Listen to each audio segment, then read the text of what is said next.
Welcome back. I decided I'm gonna do the Archon quest today. Totally spur of the moment. I know yesterday I said I was gonna finish the Melazine quest associated to the gift Take this. for Nubulet. Receive the blessing of the new moon. It's so cute! Why do they have to change it? It's pretty cool though. Don't get me wrong, I'm not gonna miss the old one, but it's definitely different.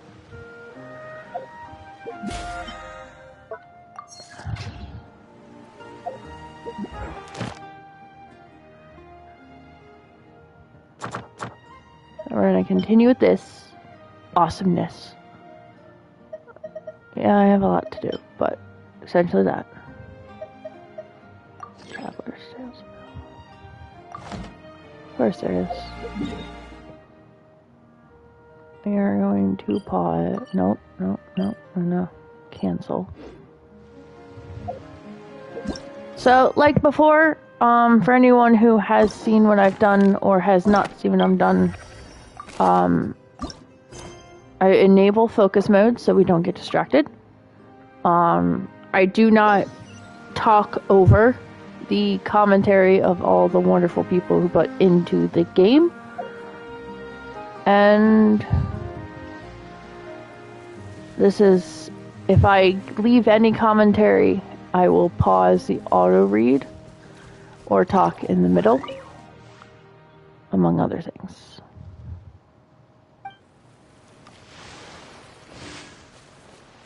So, yep. Now let us proceed. I know, I'm all the way in Fontaine. Yehoda.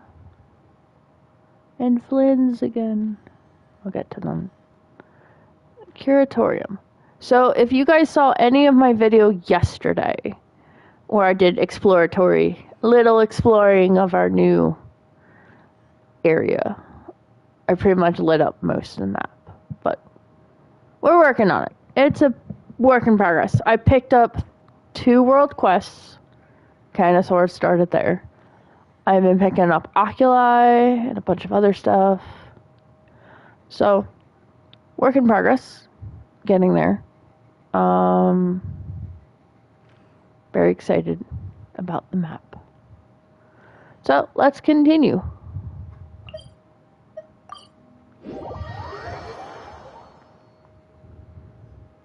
And just go to my YouTube page and make sure everything is set with sound. I have heard horror stories from other people, so... Yep, I am... You can see myself. Yep, I am... Okay. Chat appears to be functionable. Plan is to do a straight through of Act 7. Act 7. Straight playthrough of Act 7. And then we will stop for Act 8. Do Act 8 on a separate stream. I like to keep my things separated in case people don't want to be spooked or spoiled. If you want to watch them independently, that is totally fine. They will be continuations of each other in separate recordings. All that fun stuff. And let's begin.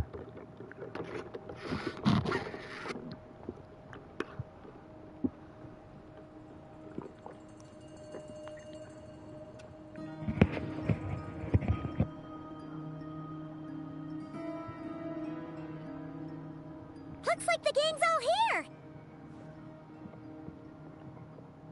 Yep, all ready. How about you two? Green and good to go? Paimon's ready! Great, let's get rolling then. Great. Well, first things first. Wait. Someone's here. We heard your footsteps. Although... You've been here for a while now. I take it you followed the Traveler, but I don't sense any ill intent in you. Come on.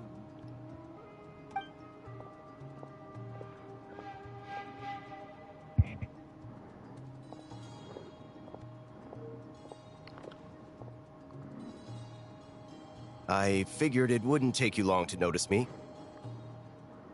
I come bearing news from my lady, the Knave. Dottore went through the motions of returning to Snezhnaya, but it was obviously a facade. However, he has not returned to the Kuvaki Experimental Design Bureau, nor has he made an appearance in Nasha Town. Well, in that case, he'll be in his lab way up north. I always wondered why he applied for his own private pad. He was planning this all along. Tell them that Sandrone and I will go on ahead. If they still intend to pursue this matter, they should meet us at the research center in the northern tip of Nodcry. Nice of Columbina's two best friends to think of us. We appreciate the heads up. Our sincere thanks to the Fatui for your aid. Lady Damselette may have left our organization, but at least some of her colleagues remain genuinely concerned for her well-being. Not to mention that the Doctor's increasingly cryptic conduct gives us great cause for alarm. We have crossed swords many times before, but it's not personal. We're just on different sides. We don't lack humanity. And so, as fellow friends of Lady Damselette, it's only right that you should be in the know about this. Arlecchino's situational awareness has saved us a lot of trouble. I'll leave the map here with you. If you do decide to head to the research center, please proceed with caution. And remember, at least while you're in Nodcry, Lady Arlecchino's subordinates are your comrades if you want them to be. This is very accommodating of you. We can't thank you enough. Just doing my duty. I shall take my leave now. If you need us, you'll find us at the Experimental Design Bureau.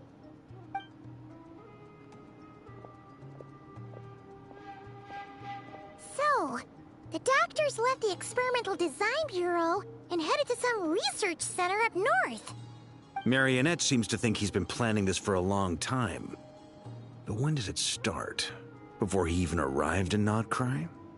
It seems his loyalty to the Tsaritsa is lip service at most. Behind the scenes, he may even be working against her. Whatever his motives, we know that he's decisive and incredibly ruthless. Facing him unprepared would be a recipe for disaster. At this stage, it's difficult to predict his next steps. I suggest we split into two groups. We need some people to stay behind and guard Nasha Town. Well, as much as I'd love to help, infiltrating research labs isn't really my area of expertise. But at least take Cool Your Jet's Ducky with you. It should be some help during the battle. And as for Miss Inefa, I suppose you will stay to protect Miss Aino? Detecting operational logic. Protect Aino. Priority. High. Just in case, Servarka, I think it would be best if you stayed behind as well. You can leave the research center to us. I mean, I would have said the Knight of Berea should probably be out on the front line, but okay, fine. Leave Nasha Town to me. Be careful out there, okay?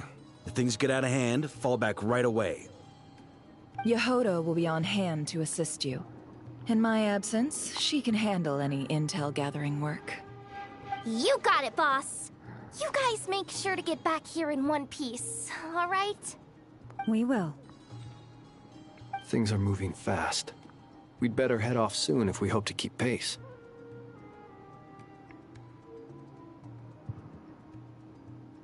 So, it's infiltrate a secret research facility, or... Yeah, alright. Paimon will help out here instead. Sounds like it's gonna be a pretty intense fight. We all have to bring our A game here. So, anything you need to wrap up before we leave?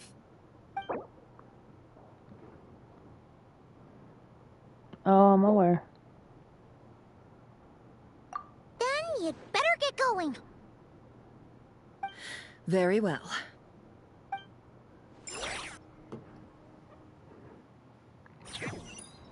All these broken machines on the ground.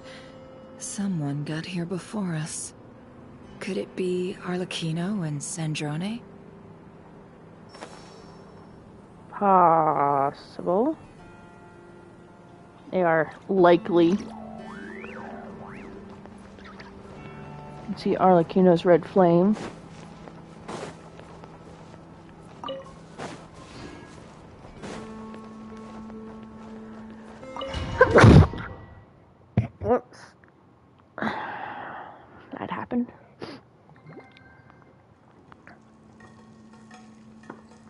we're back here. Great.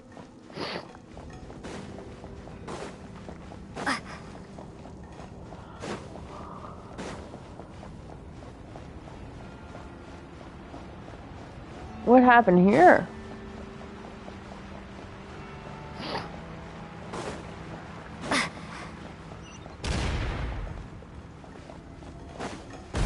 That's quite a welcome party. Be silent. Close your eyes.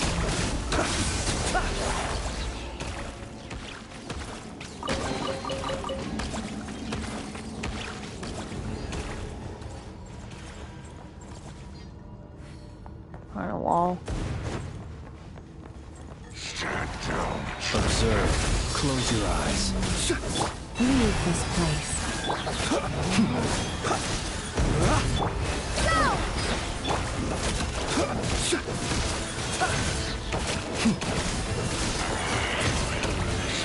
Be silent.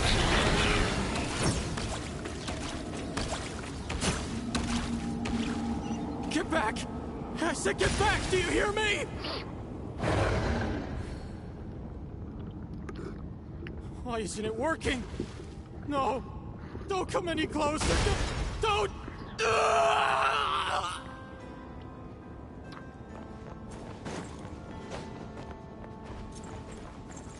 I'm nosy. I was here last time.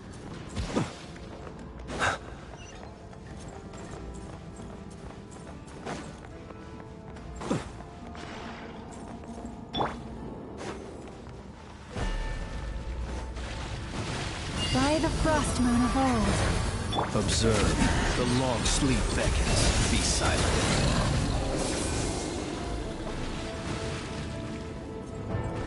Observe. No more lies. Seek within. You poor souls. May your spirits find peace.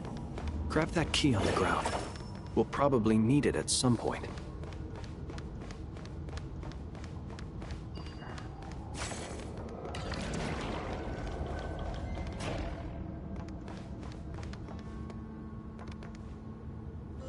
Who's betraying who, I wonder?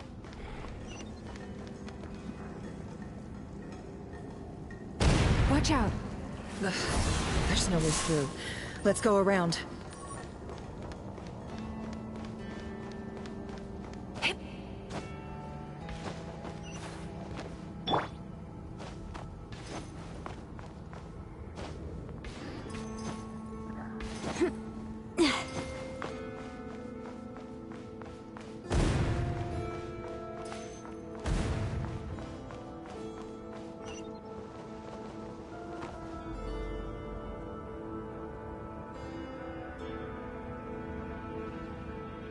What the?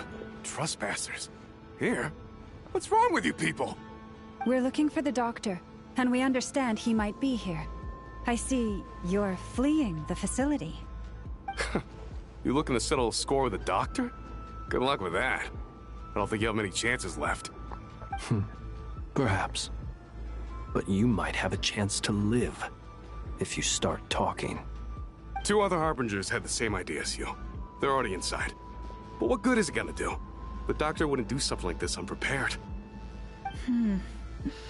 Seems to me that you're not too thrilled about being his subordinate. Also, is it just me, or do I sense monsters nearby? If you'd prefer their company to ours, that can easily be arranged. We need to know what the doctor is up to. Please, if you know anything at all, tell me. This is about more than us versus the doctor. His actions could have consequences for all of Nodcry.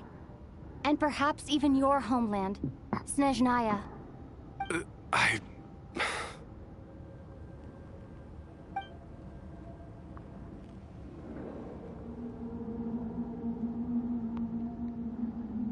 He's building something. Ambitious doesn't even begin to describe it. Feels like this could be the big one.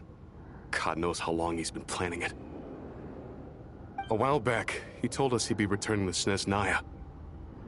We weren't expecting him back so soon. This time he brought some gemstones with him, or something. 2 of them. The moon marrow spheres. He stole them from their rightful owner, Columbina. Oh, Lady Damselette? Last I heard, she left the Fatui. Before she went, she told us she'd finished what Her Majesty asked of her, and wished to focus on some personal matters. I remember thinking that leaving us might not be the best choice. I mean, I always looked up to the captain the most, and...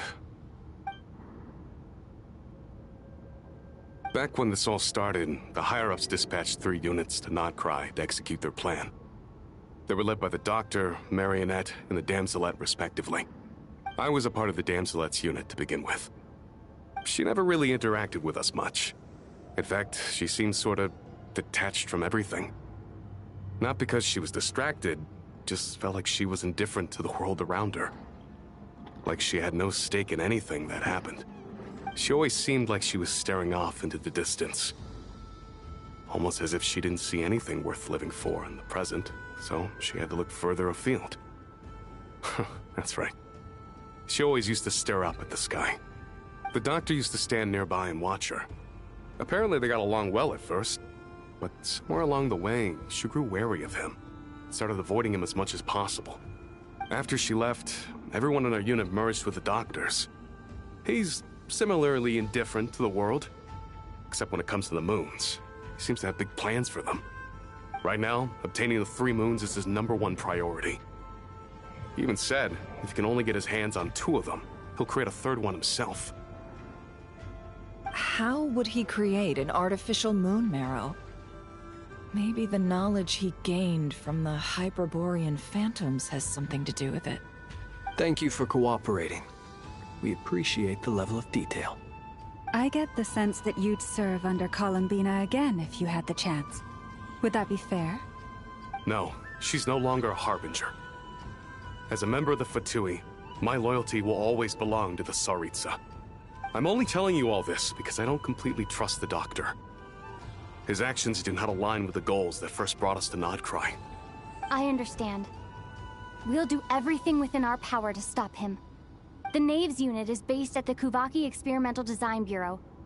Maybe you can seek refuge with them. Well, now we know what's going on here. Artificial moon marrow. He's likely well on the way to completing it. Dottore's technological capabilities are far more advanced than I thought. I fear this could get ugly. Everyone, prepare yourselves. Will do. Artificial moon. Okay.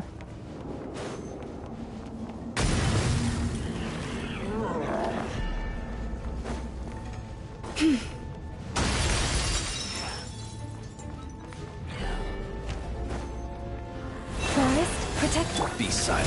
Close your eyes. Do you feel?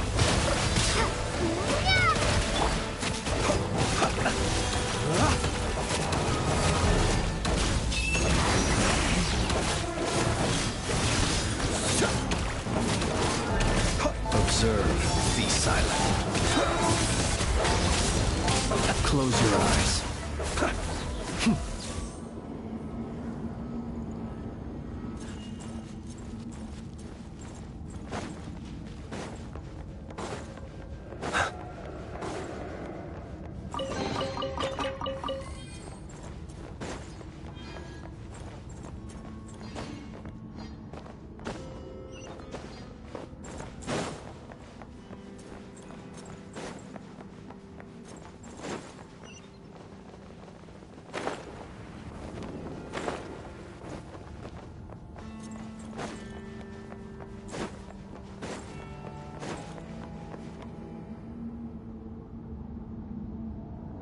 Welcome, one and all.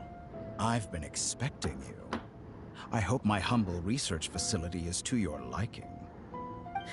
Yeah, we really appreciated fighting our way in through a horde of monsters. The gall! You expect us to believe you've just been patiently waiting for us? Of course I have. Should I be worried about something? Everything seems to be going quite smoothly so far, and you've shown up right on schedule. First Sandrone and Arlecchino, now you. Ah, quite a surfeit of guests I've had today.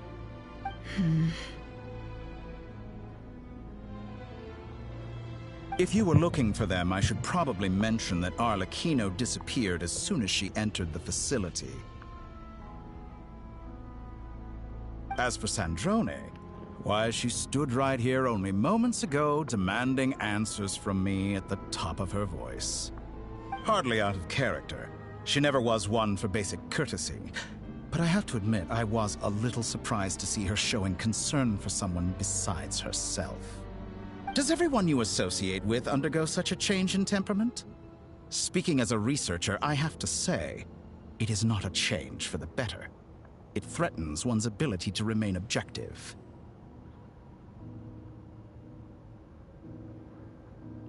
Well, since you ask... So you've got your hands on the moon marrow, and now you're claiming godhood. Don't you think that's a bit of a stretch, Dottore? I must protest what you are insinuating with that phrase, claiming godhood. I am not claiming anything. I am stating a fact. You're a researcher. I'm sure you appreciate the distinction between the two. Huh? Wait, you really think you're all that? You'll excuse me if I'm not being a polite little lady for you. We're colleagues. We both know what kind of person you are. By the same token, I knew you'd respond along those lines. You and I both understand that facts speak louder than words. To that end, I've had my people send you a small gift. It should go some way toward helping you understand my present position. What gift?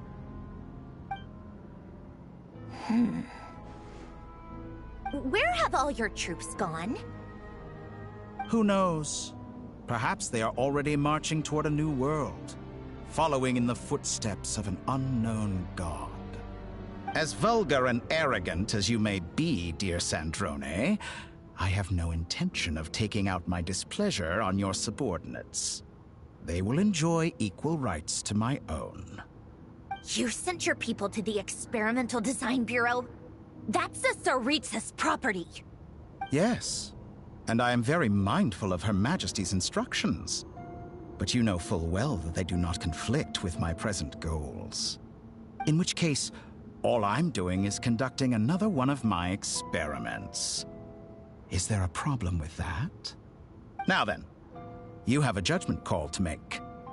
Am I simply lying to stall you? Or is it possible that every word I am saying is the truth? In which case, your subordinates really are in danger. So now you've turned on fellow Fatui soldiers. You're completely insane. I have set a new rule for myself. Each person gets one chance.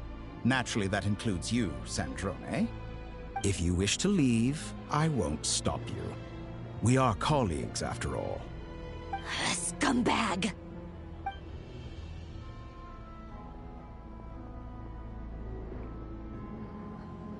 Still, I hadn't counted on Sandrone sparing any thought for the people of this world. Shame. I always found her self-centeredness to be one of her few better qualities. How can she ever hope to achieve greatness when she's so obsessed with protecting her little design bureau? It's more than a little disingenuous to speak of achieving greatness while taking hostages. Or does honor no longer mean anything to you? Honor? I have the marrow of 2 moons in my possession and will soon complete the construction of a 3rd. I will be the god of a new world. And you speak to me of honor? How charmingly naive. Those are sacred relics. You do not deserve them. In my view, many in this world do not deserve to be alive.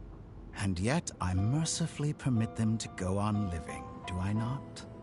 You'll come to regret your actions. Will I now? Let's see if you can make me.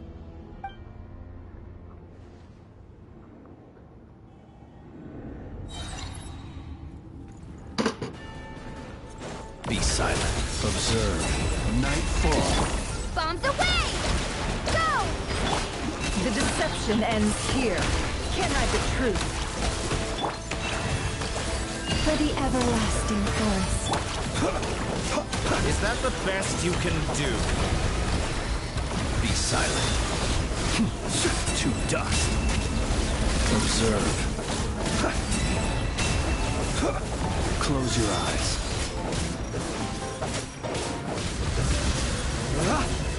Observe. Be silent.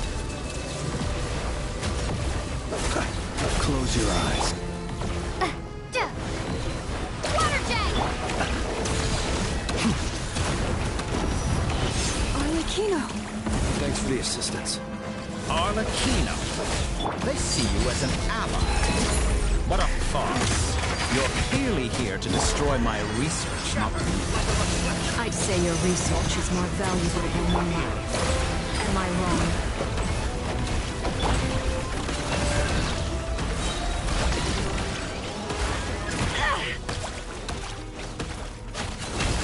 Observe. Get lost! With one heart, we pray. It's a How great... disappointing. Water jet!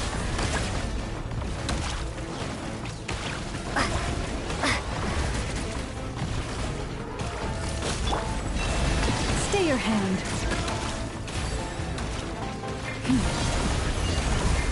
Steady now. The mystery unravels. Can't hide the truth. No more lies. I expected so much more from you. Everlasting as the moon! Laid bare.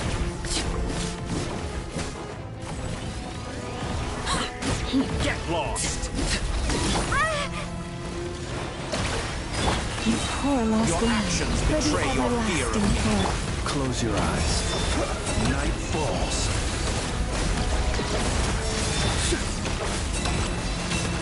Datora is too powerful with the artificial moon marrow in his arsenal.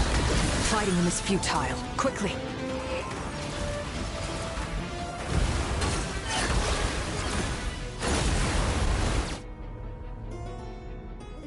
Let's go. I've always thought it is wiser to flee than surrender.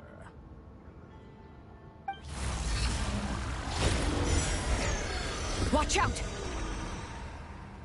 What the? Forget about me! You should... Where's the Traveler?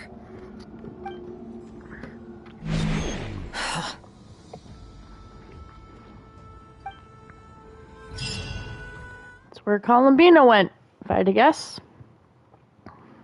We found Columbino. Ooh, new saving button.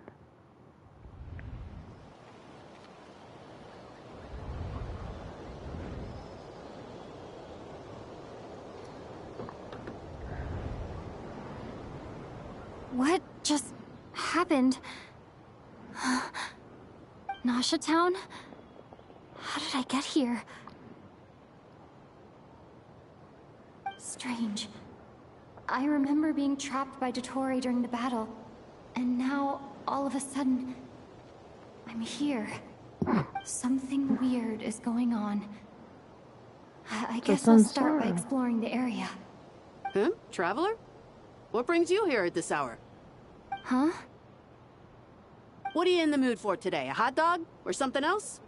We've got some special discounts at the moment. Want to see the menu? Sorry, I'm not hungry right now. Ah. Well, feel free to take a seat for now. Let me know if you change your mind. Everyone seems to be acting normal. Am I just overthinking? Oh, darling, look who it is. One of our regular customers. Get the Traveler something to eat, would you, dear? Wait.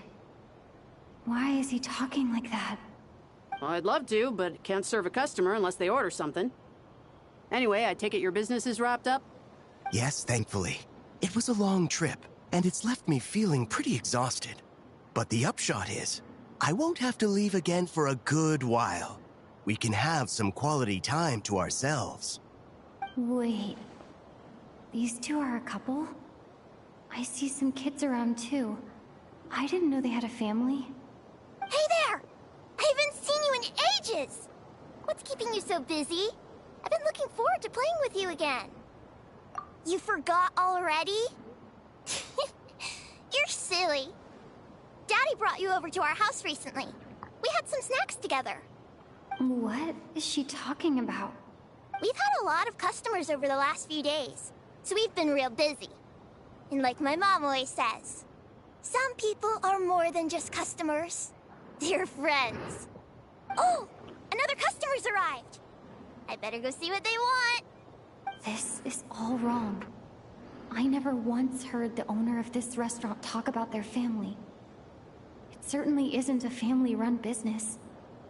And that child, I don't recognize her at all. Could this be a false memory? Very good. I knew you had it in you.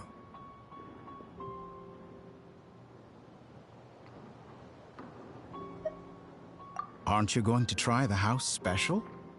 When did he show up?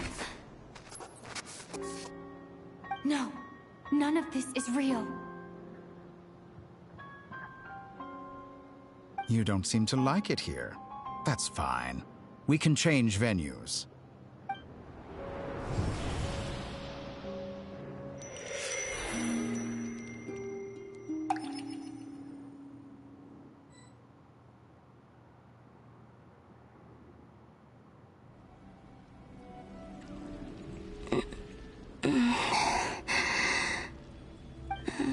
I'm still alive. Where is this place? It took all my strength to open the moon gate, and then I leapt into it. So this is the moon's reflection? The mysterious realm beyond the gate?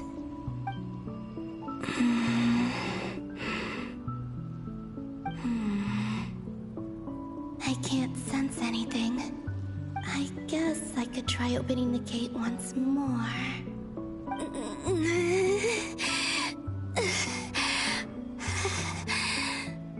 No response. Maybe this space can't be opened from inside.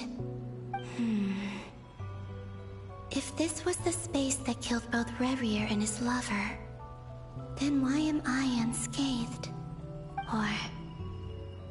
no, I'm not unscathed. Even the air here feels frozen in place. There is nothing here with which I can restore my power. I should conserve my strength and proceed with caution.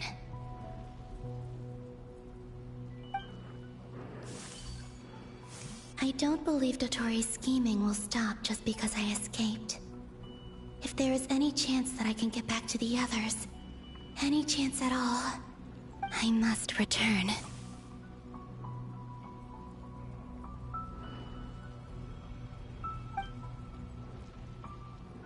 Emptiness, silence. What is this place? Or maybe the real question is, what is it for? What's this? Looks like it responds to my power.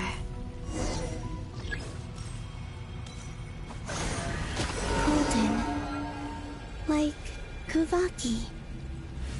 Is it some sort of guide? And why does it feel so familiar? I might as well follow it.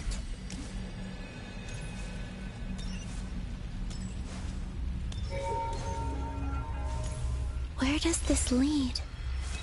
Could it be the exit?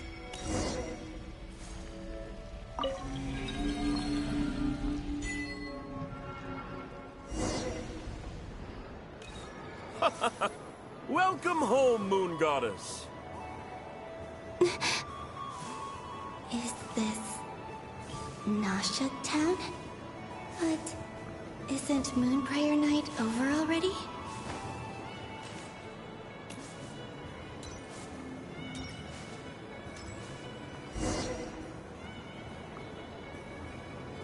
Goodbye for now, Columbina. I hope you have a wonderful night. I will. Everyone else. And... me?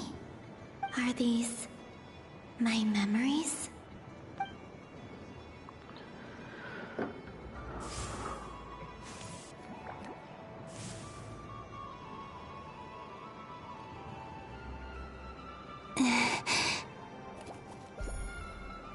I can't touch them. It's as if we're separated by some impenetrable power.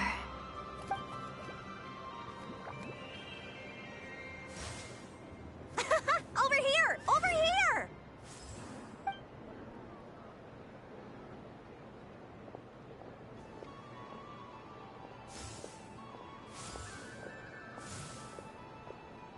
But the people in these memories pass right through me. Just like when I disappeared. If only I had known what would come to pass after that. Even so, I should still take a look around. Just being back here. It gives me the strength to keep going.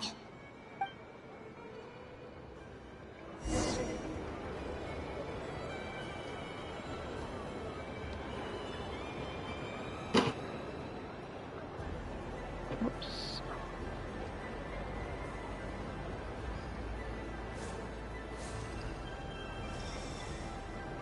Dory. Welcome home, Moon Goddess. Oh, you're the genuine article. Alice was right. This moon prayer night was worth watching after all. Oh? Yes. That was the fortune-telling stall run by Barbeloth from the Hexen Circle.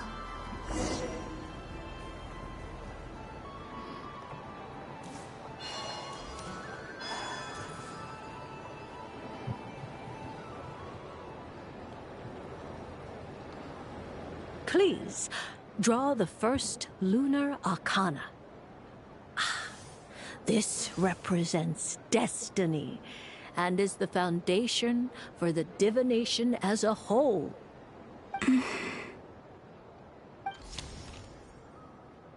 My destiny. I believe the card I drew was the moon. Now that I think about it, Barbeloth's divination was absolutely right. It's almost time to draw the last card. The one that represents the future.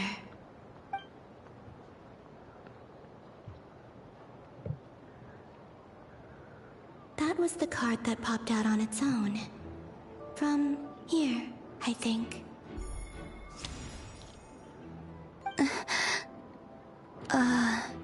Kuvaki Pulse? What? Fascinating. I've never encountered this before in my role as a diviner. What's going on? Did that card leave the deck? Because of my influence? All I did was try to touch it, and then... Maybe this memory space is not untouchable after all. Are there weak points in the barrier? Or... is it possible that there's more to this space than my memories alone? This card is death.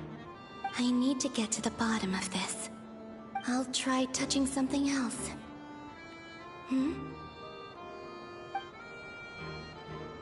Is this... the wind? No, it's gravity. It's pulling me outwards. No, Traveler!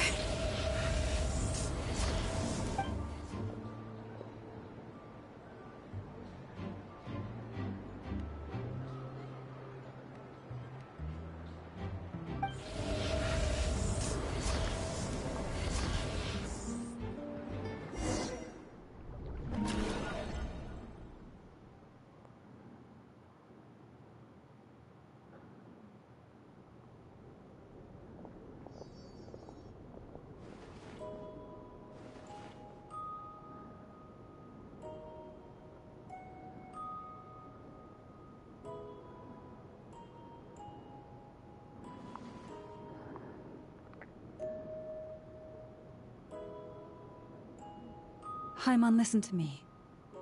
From the bottom of our hearts, we are so sorry. We completely understand how you must feel. The Traveler is trapped, and we all feel responsible for it. Don't say that! Paimon's not a little kid! You didn't leave her behind on purpose! There was nothing you could do!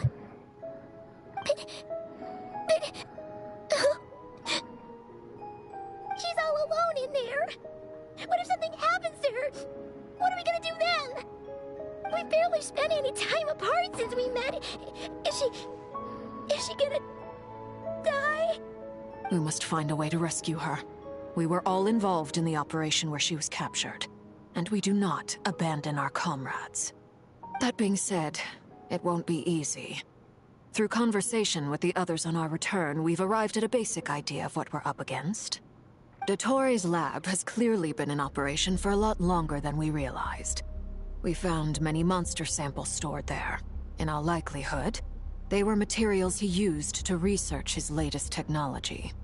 We also know that through his contact with the phantoms of Hyperborea, he gained knowledge about the moons and certain Hyperborean technologies. Using this knowledge, he then fashioned an artificial moon marrow to serve as a replacement for the frost moon beyond the sky. Unlike Columbina, Dottore is not being rejected by Teyvat. And even with 2 of the 3 moon marrows, his power far exceeds all of ours combined. Once his 3rd moon marrow is complete, Dottore will have completely seized the authority of the 3 moons. Teyvat's most primordial powers will then be in his grasp. Does that mean... I'm afraid so.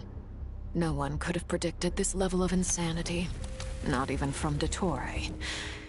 And unfortunately, his insanity is coupled with an intellect and ambition that not even his peers in the Fatui can match. This is dire. Sounds like the world is done for. The 3 moons' authority can influence the very fabric of time and space. I dare not imagine what a monster like him would do with that kind of power. The trouble's already begun, I'm afraid. On our way back, we discovered that part of Nodcry is being enveloped by an unknown energy. We cannot ascertain what is happening inside. I'm convinced this is Dottore's doing. Not that there's any way to prove it. The issue is, we have no idea what his intentions are. The only thing more frustrating than facing down evil is knowing that it will surely come, but not knowing when. The Doctor is guilty of numerous crimes in Mondstadt as well. One of our knights, well, former knights, his father was murdered by Dottore. His ideology and methodology are a danger to everything in his path, from individuals to entire nations. He does not feel guilt, even when he acts against his own people. He doesn't see them as his own people, that's why. People like him see everyone else as beneath them. Right. He views other people only in terms of how they can benefit him. That's the basis of all his social connections. Granted, he's hardly the only harbinger to pursue their own interests. We all do. And Her Majesty is gracious enough to permit it. Still, her mercy has its limits. Dottore's actions have gone beyond even what the Fatui could have imagined. Usurping divine authority to become a god.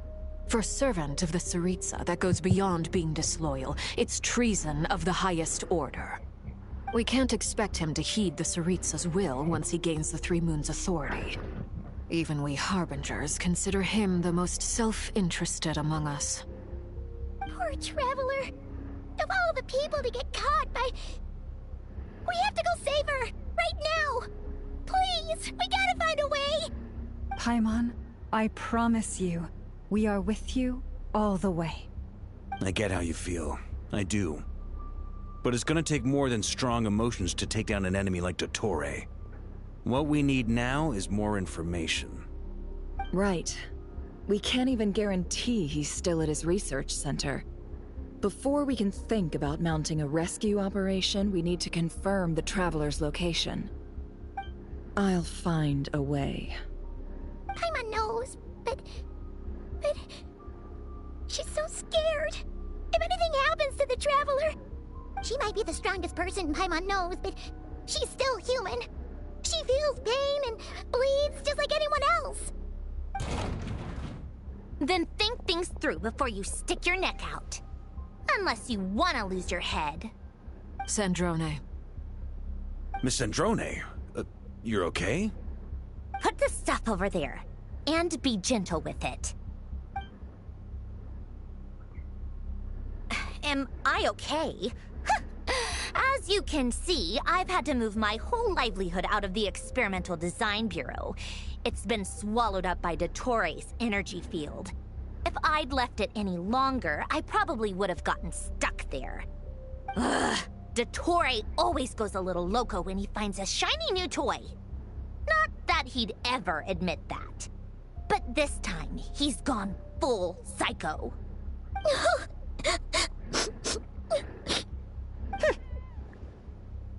Just go ahead and cry already. Sorry. Paimon's not trying to make a scene. It's just... She can't. Oh, Paimon. Let it all out. There's no shame in it. When you're overwhelmed by fear and despair, crying can help get it out of your system. You'll feel better for it. Okay then, while the baby of the group is having a moment, how about the grown-ups get to work? Give me your hand. You've made a discovery? Polonia, scan.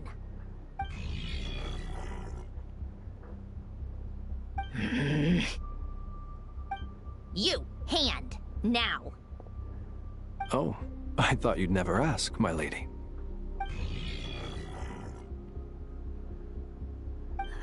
Curses! You're next, then you.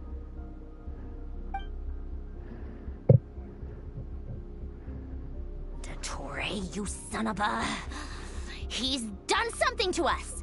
Everyone who entered his research center has been implanted with some sort of curse. I don't feel anything unusual at the moment. Does that mean it hasn't activated yet?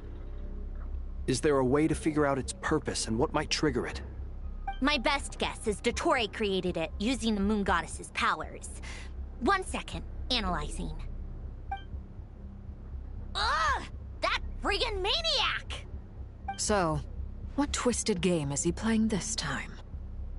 The moment I analyzed the energy composition, some encrypted text appeared in my mind's eye. And when I deciphered it according to the Fatui standard encryption protocol, I got the following message. Feel free to run, or you will perish in nod cry. He's mocking us. Yep, he loves to toy with people. Only in this case, there might be more to it. But I didn't detect any murderous intent or malice either in the message or the curse's energy. As if this is him at his least malicious. Or perhaps all people are cowards in his eyes. Maybe he thinks the threat alone will be effective. What a despicable person. And he has the Traveler in his grasp. If I may, as unhinged as Dottore may be, he has always exercised great patience with the objects of his interest. I remember a comment he made when we first arrived in Nodcry. He said, "This world is, on the whole, an exceedingly dull place. But at least there are a few intriguing features, such as the gods, or the Traveler. Presumably, they interest him because they're unknown quantities. He wants to understand as much as he can about them." Agreed. The Traveler is Tevat's fourth descender. All Harbingers are aware of this. Since Dottore took such pains to capture the Traveler, he is unlikely to kill her right away. Okay, but we still have to do that rescue operation. Of course. I also think we need to read between the lines with Dottore's message. If he's encouraging us to run, that means we mustn't leave Nodcry under any circumstances. My guess is, his curse will only trigger if we leave.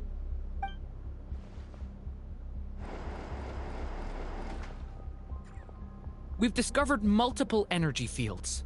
Albedo is still attempting to analyze their structure. He told me to report back first. Each field is slowly growing, swallowing up more of the surrounding area in the process. And the pace of their expansion has increased since we first examined them. He's probably trying to swallow Nodcry whole. His nefarious ambition knows no bounds. If this continues, the whole of Teyvat will be in trouble, not just Nodcry. The loss of Columbina could not have come at a worse time. Do we think she's truly gone for good?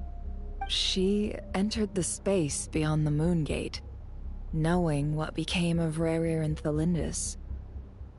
I'm sorry, but I fear the odds aren't good. Don't be ridiculous.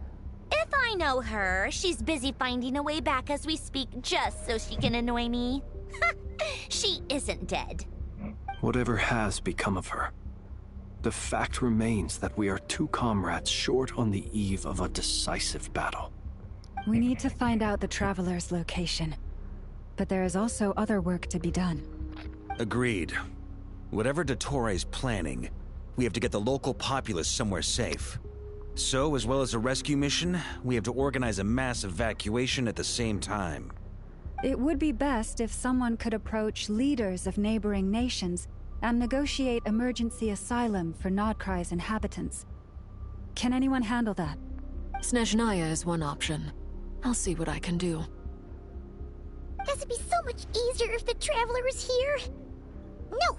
Stop thinking like that, Paimon. Paimon will join you. She's pretty well connected thanks to the Traveler. Maybe it'll come in handy. Either way, that's what the Traveler would do if she was here.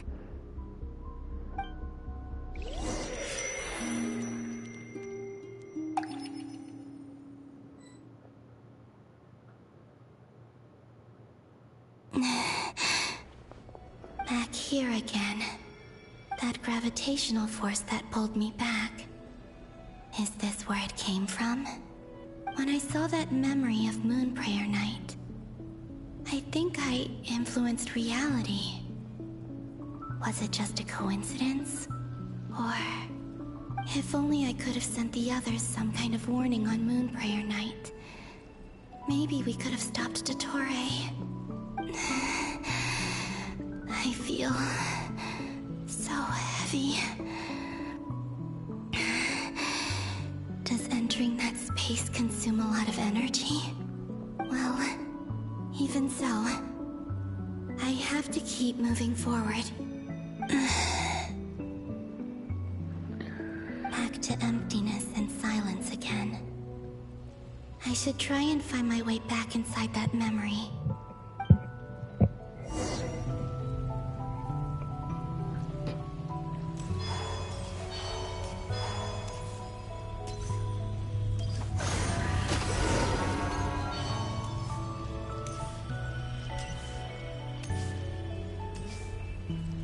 Entrance from last time isn't showing up.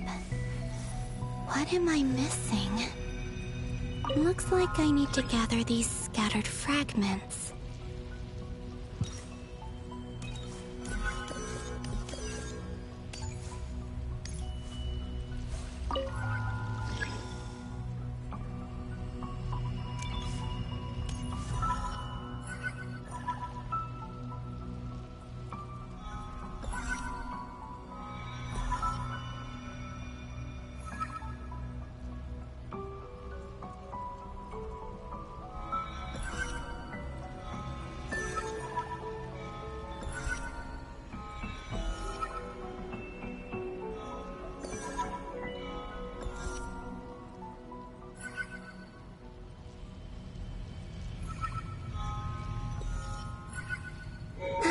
It worked. Hopefully I can stay inside for a bit longer this time.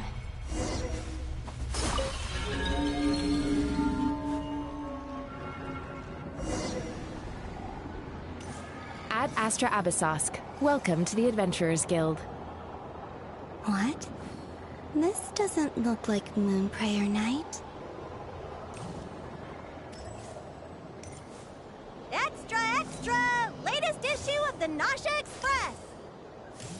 I don't think I've ever been here.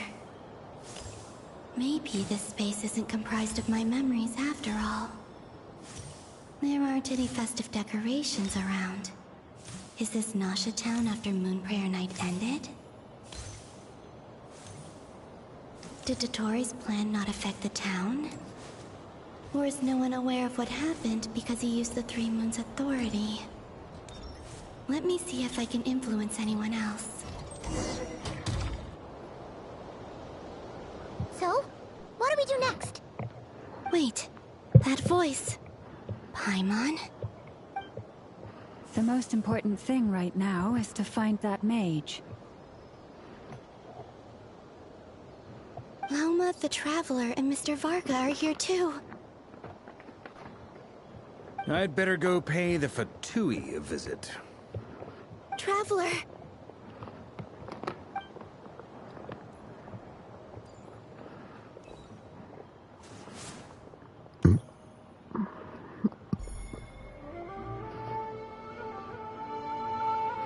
Huh?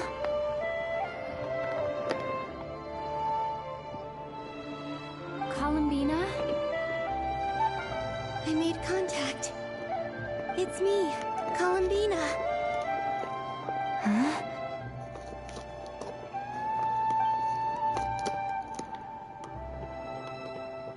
Traveler? Let's go! This is no time to be spacing out! Huh? Huh? Wait a moment. This has happened before. Huh? This is what happened when I disappeared. I stood right over there, thinking that no one would ever find me again. It was only when she called my name that I decided to follow them. But did she turn around because she sensed my touch just now? Is it really possible that from in here, I can change the past? If I keep following them, maybe... Huh? It's that gravity again.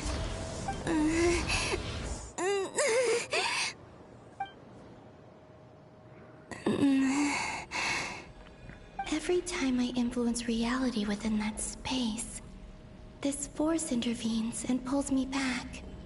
It's as if it's trying to stop me from leaving.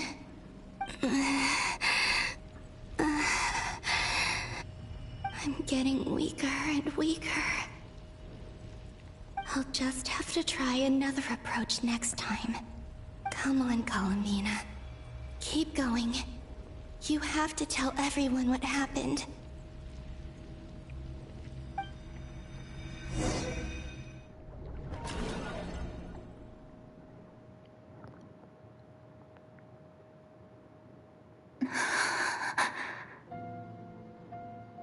Suddenly, I've been plunged into darkness, alone. It feels strange, as if something has grabbed hold of me. Is Dottore now powerful enough to interfere with space itself? Look at you, standing so still in total silence. I almost didn't recognize you. Hello there, traveler. He seems to be in a good mood. Wait, what's that behind him? Ah, so you noticed. This is the completed Trilune.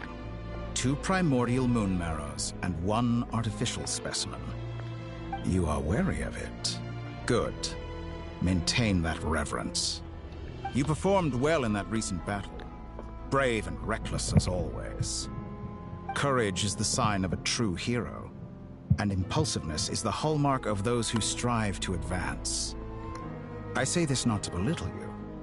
Most creatures are far more timid by comparison. 3 moon marrows.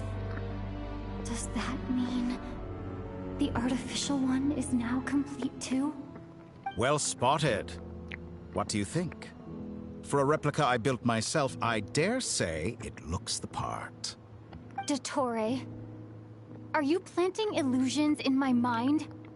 I have no interest in fooling your eyes. On the contrary, I hope to show you the true essence of all that you see before you. Is this not a beautiful city? People live in peace and find joy in their work. The streets are safe. People can even leave their doors unlocked at night. You might say it is the Elysium everyone dreams of. All available data indicates your values and worldview conform with the mainstream. This kind of society should be quite to your taste. False beauty is deceitful. Lies are to no one's taste. I wonder, is it your moral standards that are too high? Or your expectations of reality? Answer me this. If someone existed in a sweet dream from the moment they were born, a dream in which they never once felt pain, which do you think they would consider superior? The dream or the reality? That's pure sophistry. It has nothing to do with your actions. As I suspected. You have yet to understand all of this for what it really is. What do you want from me? You sound impatient. Do you think the only reason I'm keeping you is because I want something from you? If it's not, then why haven't you killed me yet? No one can stop you if you're as powerful as a god.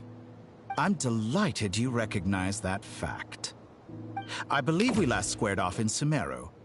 Ah, the memories. How time flies. You and I have both grown. I'm not surprised that Arlecchino and Sandrone worked with you. You've always a way of slowly but surely ingratiating yourself with all levels of society. People laud you as a hero, but I suspect there's more to it than that. Oh, but to be clear, I don't say that to flatter you. Do you always give your opponent an appraisal before you deal the final blow? Call it a long-time habit.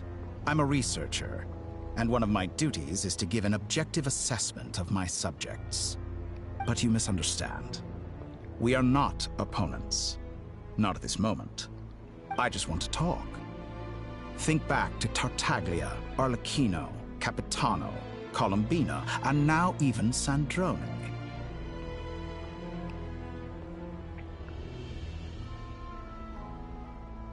You've worked with each of them in the past.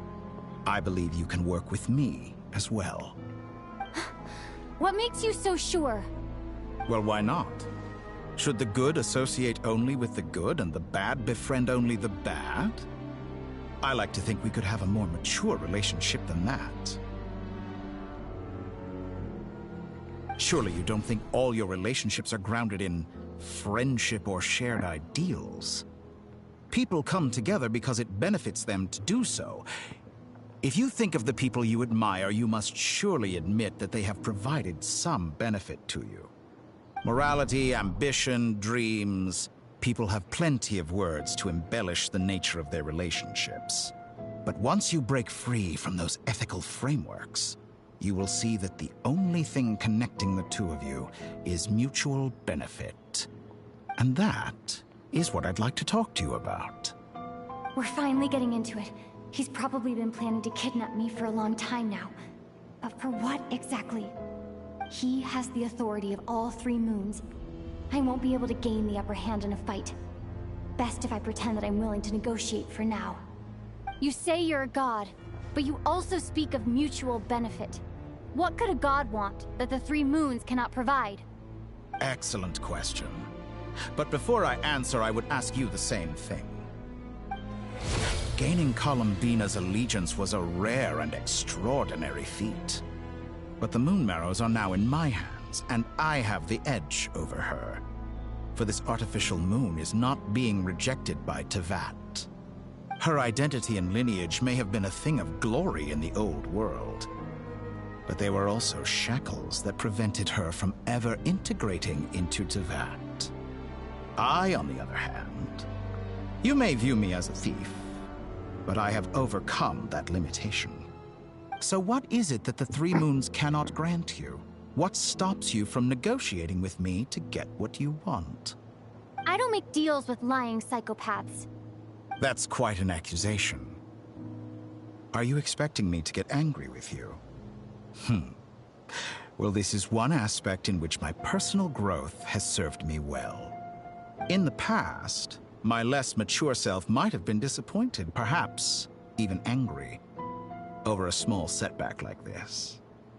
Like when you and Lesser Lord Kusanali joined forces to oppose me, for example. But things are different now. Just as the rich do not quibble with the poor, I no longer find myself perturbed by these trivial affairs. Human relationships end with conflicts of emotions and interests. But relations between humans and gods are different. And ours is even more unique. I have ascended to the highest heights and laid claim to unprecedented horizons. And you were no ordinary person to begin with.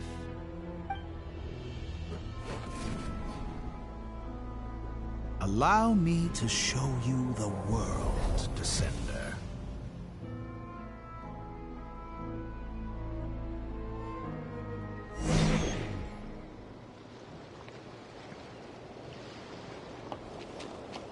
To stand, walk, jump, sit, and lie down. These are the most common of behaviors. Have you ever wondered why we were born following such laws? Who stipulated that we could not fly instead of walk?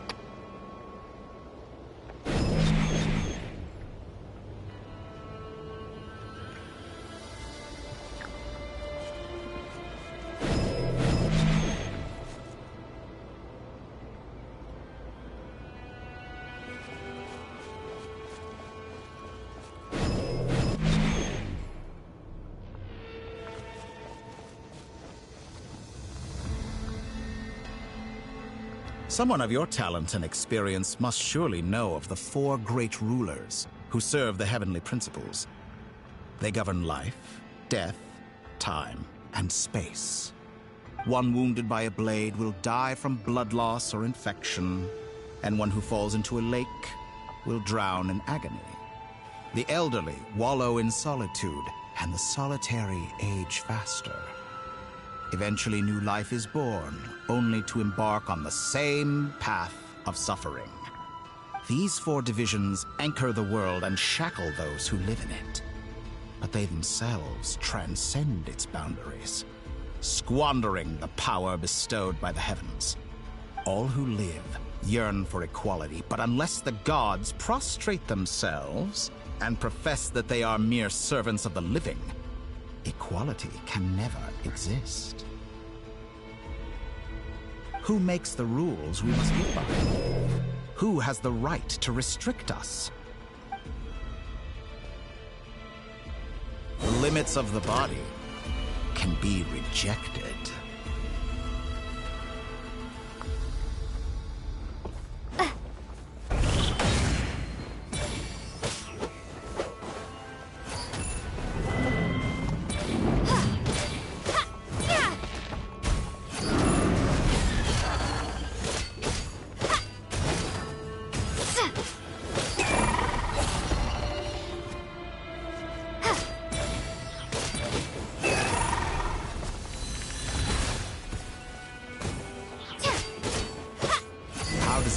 To be among those with absolute power.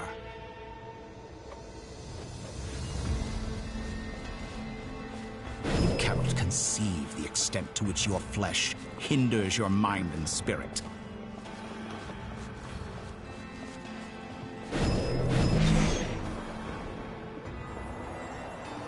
Only by discarding our useless, primitive eyes can we perceive a new world. How narrow-minded we all were in the past. Why should the final answer of the world not be the power that predates those of life, death, time, and space? The power of the Trilune. Through it, I have glimpsed new experimental possibilities. Nature suppressed, authority exiled, souls controlled.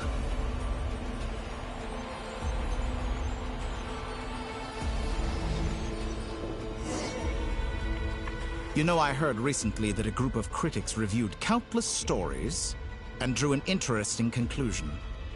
They found that it is more often than not the villains who strive tirelessly to push the boundaries of progress. In fact, long before this, someone voiced a similar idea in an academia editorial. I felt a great affinity with this perspective. I have never been afraid to step up and play the role of the villain. Fanatics are trampled down for their transgressions, and those who transcend are rebuked for their audacity. And so, the majority of creatures are too timid to follow my lead.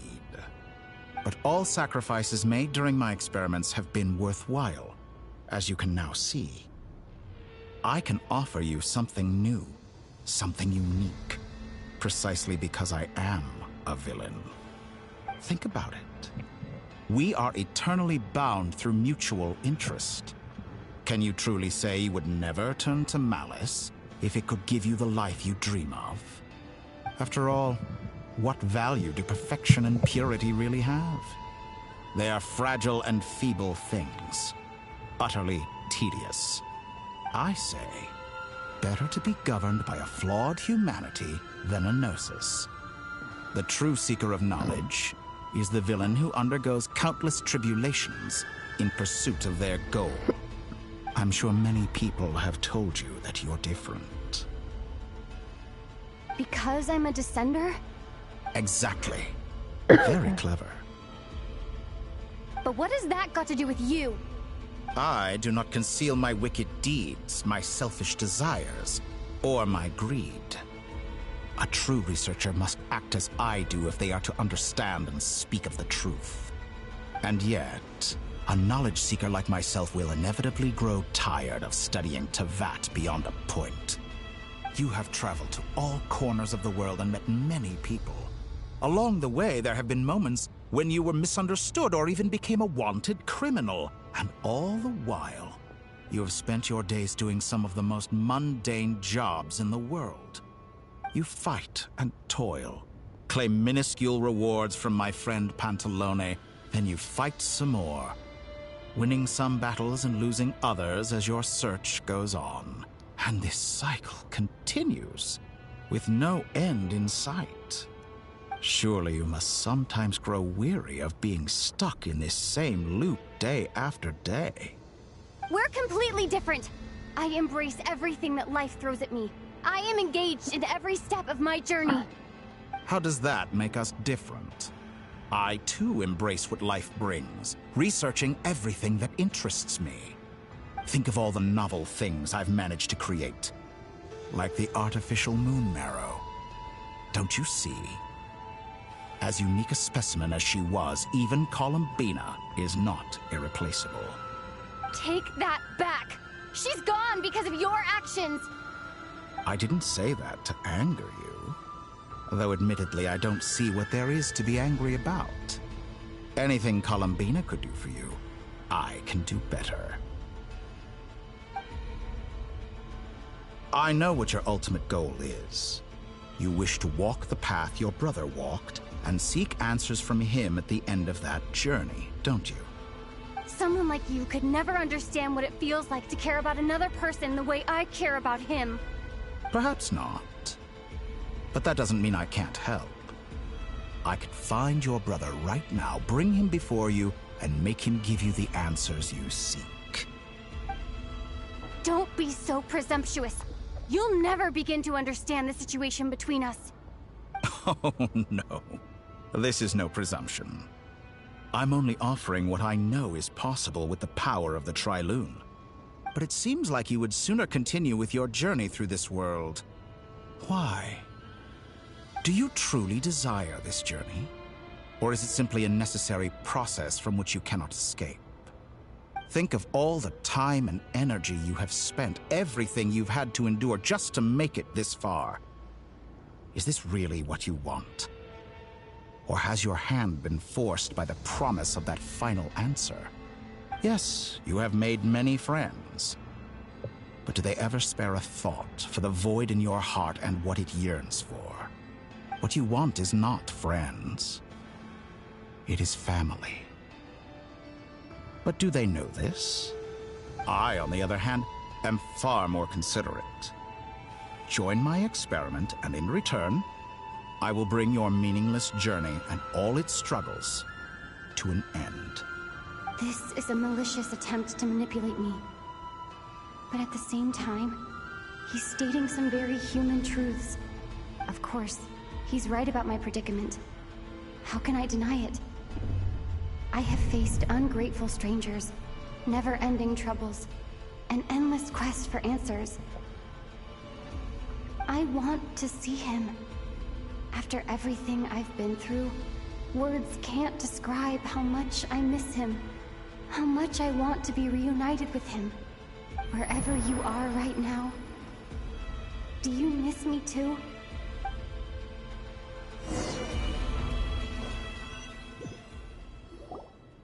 All right, everyone. Our next mission is clear. We need to contact all the major organizations, explain the situation to the public, and then begin the evacuation. The residents of Notcry are quite dispersed. The two most populated areas are the Southern Isles and Pyramida. Miss Lauma, I will leave Hisi Island and Nasha Town in your hands. I will liaise with the Fatui and Pyramida. Agreed. We will reach out to Natlan and Snezhnaya. Anyone found north of the Experimental Design Bureau should follow the Fatui to Snezhnaya. As for those dwelling south of that line, I will ask the Voynich Guild to help persuade them to leave. Then I, Mr. Varka, and the Frostmoon Scions will escort them to Natlan. The Voynich Guild has dealings with the Curatorium of Secrets. I will send them a letter vouching for your credibility. Yehoda, you should help Lauma. This is too big of a task for one person. My wish has come true. You're willingly lending me your most capable employee for the day. Well, good for you if all this only takes a day. Of course, if it takes any longer, I'll be charging a fee. Boss, wait! Don't I get a say in this? Oh, I'm sorry. Something to add, Yehoda? Well, no one's more important to me than you, boss. And remember how Lauma healed your eyes after that big battle? I think that's worth at least 2 or 3 days' work for the Frostmoon Scions. Are you completely incapable of acting in your own self-interest? Or do you simply devalue your own labor? Are you sure you don't want to come with us? Who will see to our other work if we're all busy evacuating residents? Sandrone insists that Columbina is still alive, and we have a traveler to rescue. There's much to be done. But boss, I'm just worried that... Well, Nefer, I'll link up with you once my tasks are complete. What makes you think I'd need you to do that? I'll need it. And considering the way you approach certain matters, I think you'll be better off with me present. That's quite enough. Just focus on your work first. I bet we're in for an uphill battle here. But we can help out too. Inefa and I are gonna help Nasha Town's residents carry their stuff. Loading schedule. Store essential local research data and technology samples, then escort the people to Natlan. Understood. I will execute this to the best of my abilities. Great stuff. Thank you, ladies.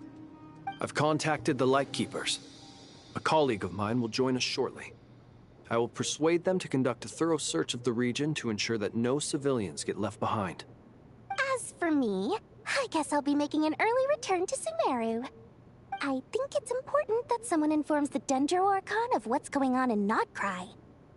Roger that. Someone should inform Mondstadt, too. Mr. Duran, can I trust you to handle that? I think you fly faster than any of us can run. As an added incentive, get there fast enough and I'll see about getting your gliding exam waived. Really? Ha! Mission accepted, sir. I intend to stay behind and help Miss Sandrone with her research. She has some alchemy-related questions that she'd like me to explore. She recognizes your expertise, then. I wish you a fruitful collaboration. Thank you. In truth, I was surprised to hear her express an interest in subject matter outside of machines. I believe she has been investigating some Fontanian technology recently. She made a point of bringing the relevant materials with her when she left the Experimental Design Bureau. She's sorting through everything in her room as we speak. I should mention that we have one other friend who isn't present. He hasn't made his position in all of this clear. But if we know anything about him, he's likely investigating on his own. Paimon's been very quiet today. But I know how close she and the Traveler are with the Natlanese. She should come with us to the border. Okay. Paimon will do her best. Make sure to heed Sandrone's warning. Many of us have been cursed by Dottore. As such, under no circumstances should anyone cross national borders. Remain within Nodcry. That aside, personally I have faith in Columbina. Things look grim, sure, but who knows how it'll play out. Same goes for rescuing the Traveler. Both of them are important allies and friends. We'll be counting on you to gather intel on them, Miss Nefer. Oh, wonderful. You're all here. Nicole? That voice again. Nicole? Whoa, that was loud. And it came out of nowhere. So mysterious. Sorry. This is the only way I can speak to you all right now. Please accept my apology. Anyway, time is short. I'll cut to the chase. Please do. We're still facing quite a catastrophe here at the world's borders. Alice has roped in every Hexenzirkel member she can get a hold of. Except for me. She told me I had to come and help you all out as a matter of urgency. I quote, "You love talking, don't you? Well, now it's finally your time to shine. Take these. Make sure the whole party gets one each. You'll be in charge of making sure everyone stays connected." Huh? Is this a Dodo communication device? Scanning. Unknown device. Analyzing. Unknown device. Conclusion. Cute. Affirmative. It is cute and good. I believe that I quite like it. This is no ordinary Dodo communication device. It's my very own special modified version, specifically... sorry. I almost went off on another tangent there. Anyway, help yourselves.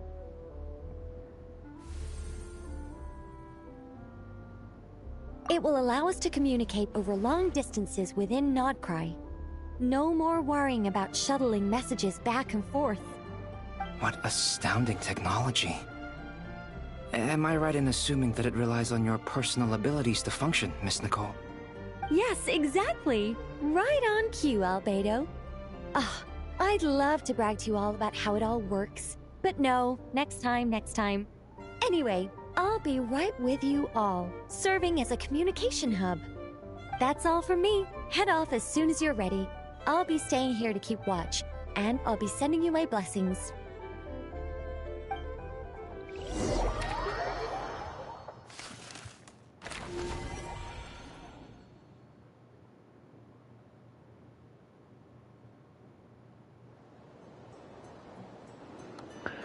Great, we're broken up into pieces again.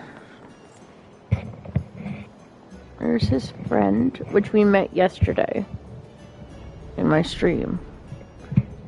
Met him yesterday, Captain of the Guard. Ah, Sir Flint. Perfect timing. I just arrived myself. You are most considerate, Master Ilua. But in fact, I know you have been sitting here for quite some time. If you saw me, why didn't you say something? I was curious to see how long you could sit still for. Also, shouldn't you have managed to sense me approaching? That would be a first. You always seem to appear out of thin air without making a peep. Also, how many times do I have to tell you not to address me as master? I don't qualify. I beg to differ.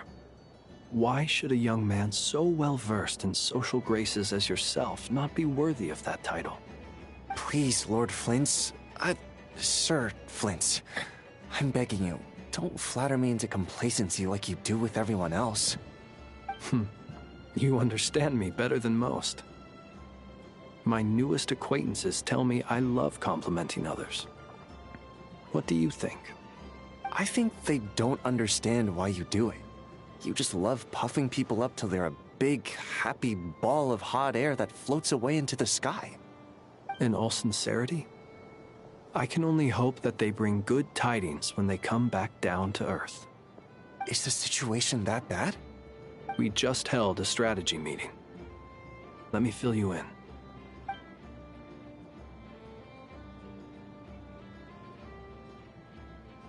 In short, we need everyone gone from Pyramida. We also need a team of Lightkeepers to scour the more remote regions of Nodcry for civilians to evacuate.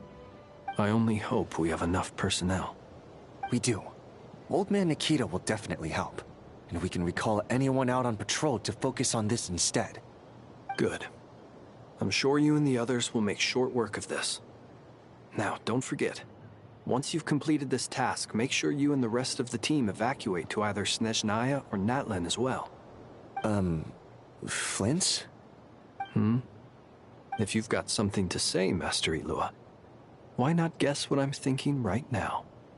You mentioned that you have something else to deal with later. How difficult is it going to be? I doubt it will be easy. I know you're a Lightkeeper, and it's your duty to protect others in times of crisis. But I have a feeling that you'll be walking into grave danger. However bad things have gotten in the past, Nodcry has never faced a mass evacuation before. But from the sounds of it, you don't intend to come with us. I don't mean to pry, and it's probably none of my business. But whatever it is you're intending, you don't have to go through with it, you know. I've been afflicted with some sort of curse, and I'm told it may well trigger if I set foot outside of Nodcry. As such, I cannot leave.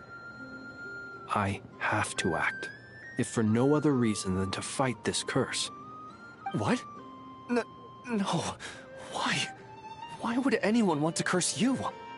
There are plenty of people out there willing to trample over others in pursuit of their own goals. Frankly, Sir Flint, I am furious. You're making light of what is an incredibly serious situation. Indeed I am. And? And what? I told you, I'm furious about this. Nothing I can do about it, I'm afraid. Things happen, and we just have to deal with them. If you find yourself feeling angry, perhaps start by drinking a big glass of water. Hey, you mean you're completely unmoved by my anger? I'm devastated. Then allow me to express my sincerest regret. Come by the lighthouse sometime. We'll catch ourselves a few fish, have a little barbecue, play some cards, and bask in the sun. Maybe I need to spell this out. Lean in a little, Flint. Oh my, this doesn't bode well. Word is that you were caught up in a real horror show recently. People were amazed that you returned safe and sound. They've been debating whether you're even human. I've returned safe and sound from plenty of crises. When you say people, do you mean other people? Or do you just mean you? Fine. I'll be frank. You're not human, are you? Heavens. Now that's a horrifying thought. You know what? Forget it. We'll revisit this once it's all over.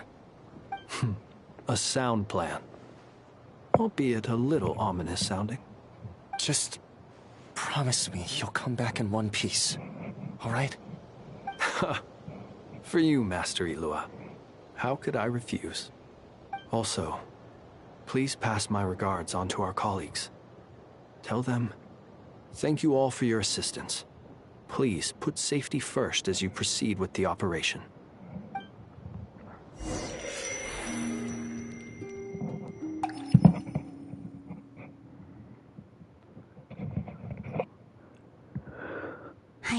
to keep searching for a path toward reality.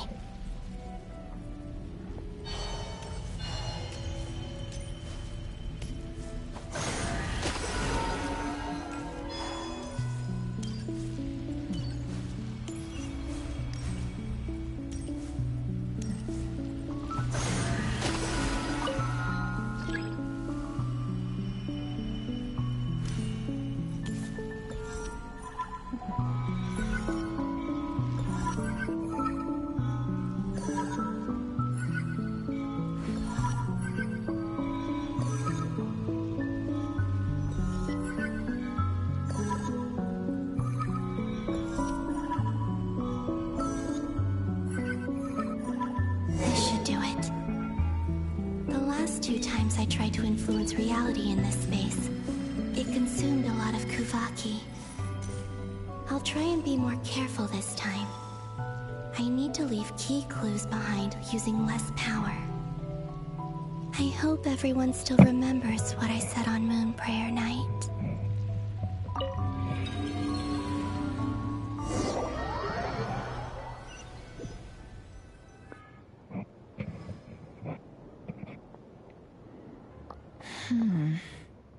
Nothing here either.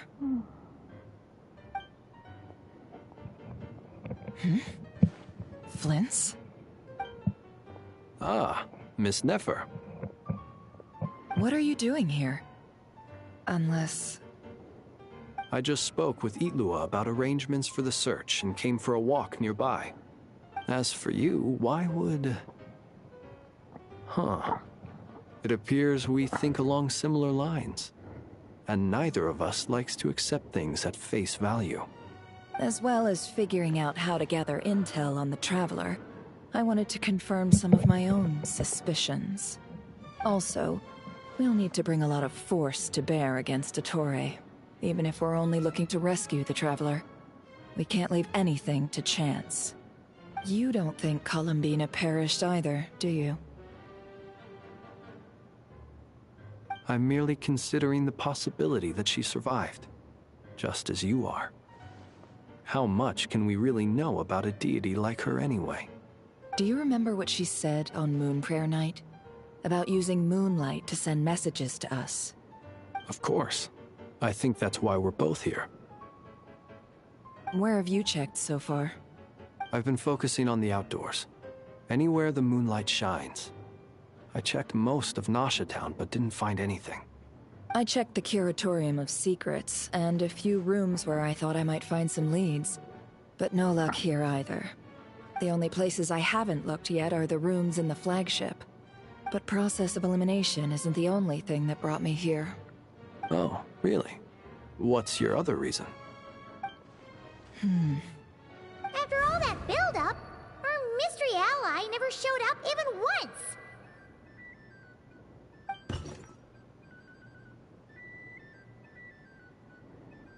Huh? Am I imagining things?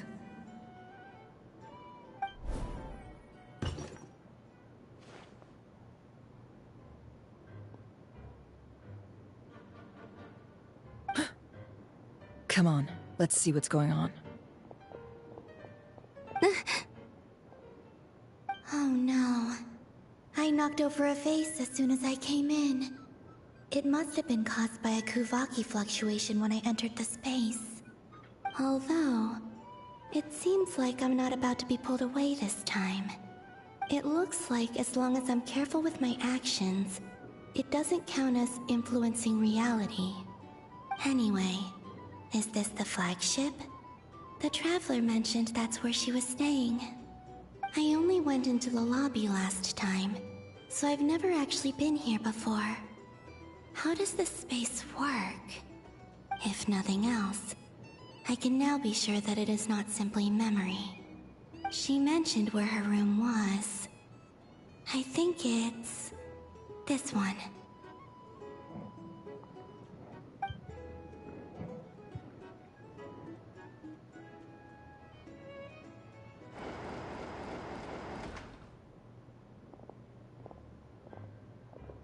The door is closed. But if this is anything like when I disappeared, Then maybe...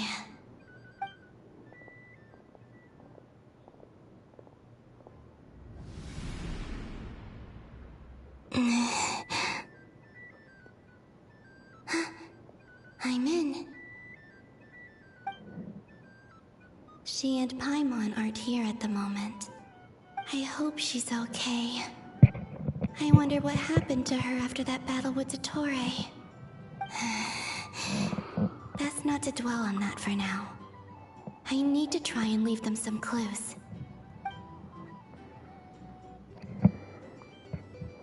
Please, Traveler. I really hope you find this.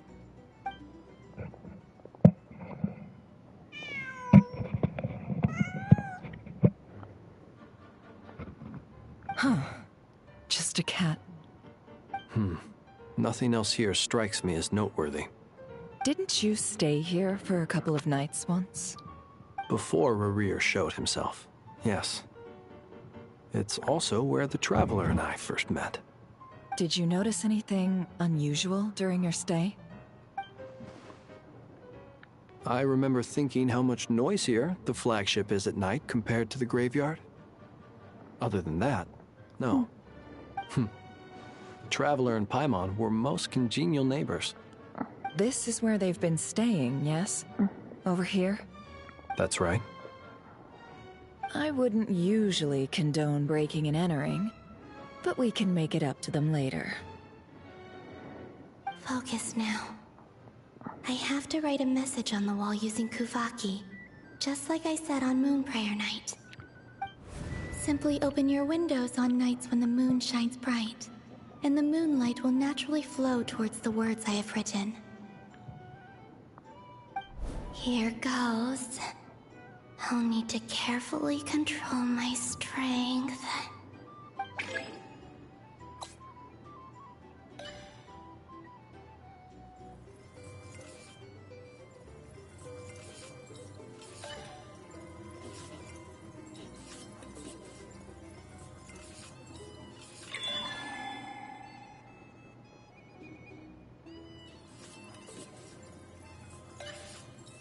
Like fishing.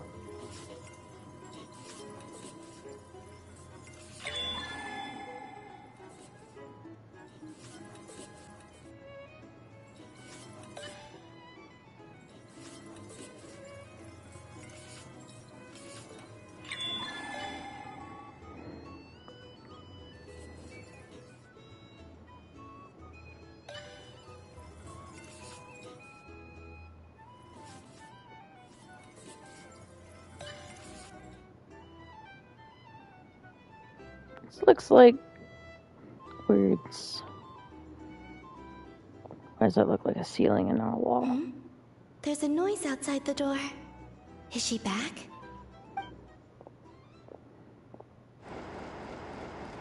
Please, you have to see these words.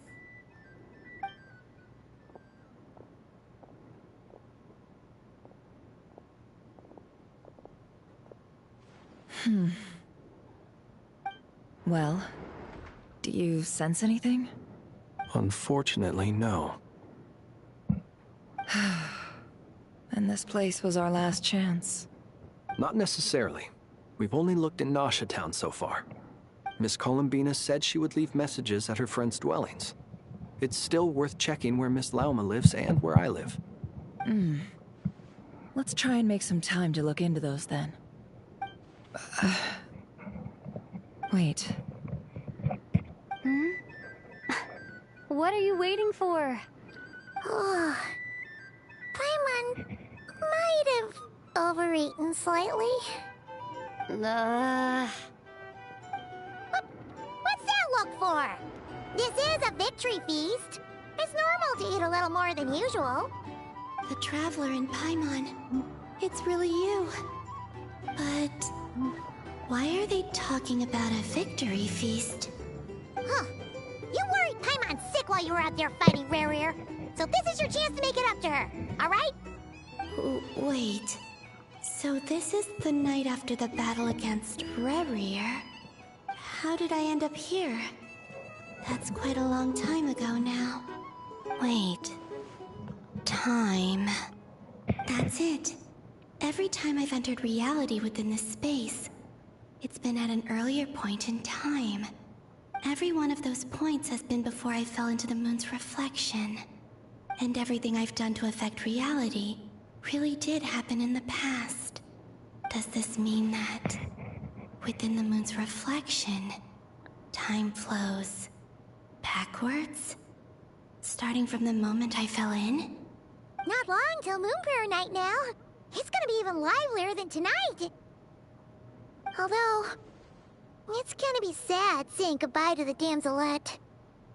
She seems like a really nice person. Paimon. No, I can't. Even if I make contact, they probably won't understand what's going on. And in any case, I'll likely get pulled away again if I do. Instead, I have to find a way to get them to notice what I've written using the moonlight. Wait, even I hadn't thought of doing that before Moon Prayer Night. They'd never conceive of that possibility. Is there truly no other way? Don't lose heart. We'll find a way somehow. Huh? Oh, you say that, but the Frost Moon is beyond the fall sky. If we wanted to go visit her, how would we make it through to the other side? We might not have all the answers now, but I'm sure we'll find a way one day. Huh. Guess someone's gotta be the optimist. The present. The future. That's right. There are still things I can do. What's your plan? Flint's, when you were staying next door, did you ever open the window? No. The rooms here are dark and damp, and there's such a buildup of dust on the windows that the moonlight can't even get in. I didn't think it was worth the trouble. The moonlight? Ah, I think I see where you're going. One moment. I'll see if the owner is available. Don't bother. Time is of the essence.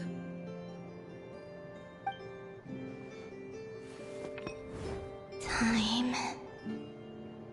Even if no one sees what I've written at this moment, maybe someone will remember what I said after Moon Prayer Night.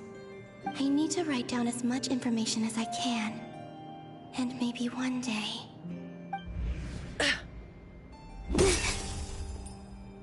Huh? What's up with you? You can't even hold your cup steady. Are you getting tired? A little. Well, you should probably hit the hay then. You've had a really tough couple of days for you.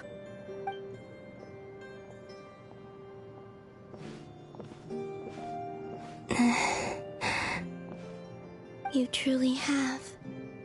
You helped defeat Rerir, helped me reclaim my name, and you helped the others organize Moon Prayer Night. Wherever you are right now, I'm sure you're still fighting against the injustices of fate. This is all I can leave for them. How I wish I could stay here. But it's time for me to go. I hope to see you again in the next time. And if the opportunity presents itself. I will surely return to your side. Huh. Columbina. She's alive. Not only that, but she's left us an entire wall's worth of clues. She even wrote down what would happen on Moon Prayer Night. It's just a shame we found it too late. I am here.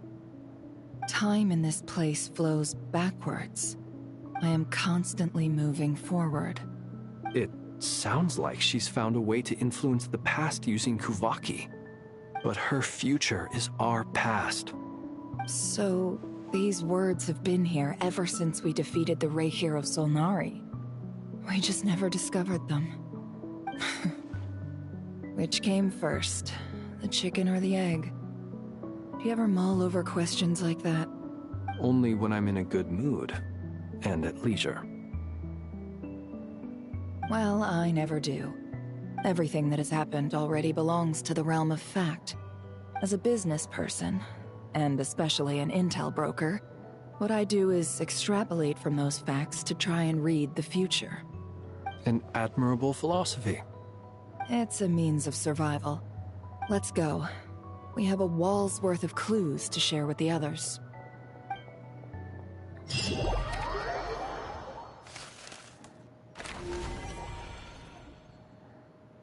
That map thing is cool.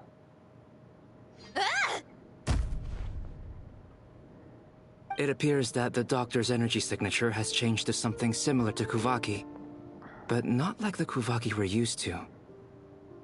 Nodcry's Kuvaki devices will only have a limited effect on it. I can see why you've chosen to place your hopes in alchemy instead. Also, I must say these books are rather profound. My subordinates just shipped them in from Fontaine. Some of them are from the Narcissenkreuz Ordo. Some are incident reports from Petrichor, and then there's a few test reports for these junk machines. Additionally, after some further scanning, I've discovered something extremely annoying. What's that? Teyvat's skies contain multiple moons. A long time ago, when I did my first scan, I detected 3, just as the legends say. But when I checked again just now, I detected 4 moons. So there's one extra? Yeah. Originally, I thought that if I could still find 3 moons, that would at least mean Columbina's still alive. But then it occurred to me that apart from the Frost Moon, Teyvat's moons are just husks. And husks surely shouldn't show up in the scan, since they're not alive. It's weird, isn't it? If we can't even distinguish between a dead and a living moon, how are we supposed to know whether a moon goddess is still alive? Or does this mean that the moon marrows are equivalent to the moons themselves? Fair question. It's certainly possible. In which case, the 4th moon you detected may be Dottore artificial creation. So he wasn't bluffing. He really built his own moon marrow. Ugh, I'm so mad right now. It's easy to get overwhelmed when you have too much on your plate. Maybe you need to relax. Perhaps try going for a walk. Or simply take a few deep breaths. Nothing can calm me down at a time like this. I need more time, and I need progress.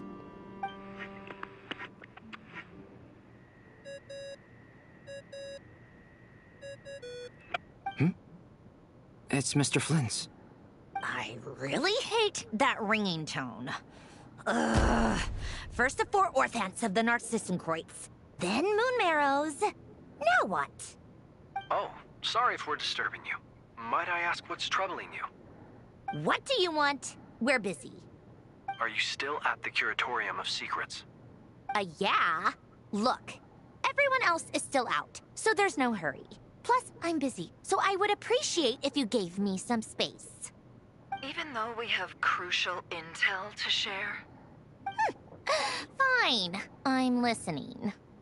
Do you intend to share it via the Dodo communication device?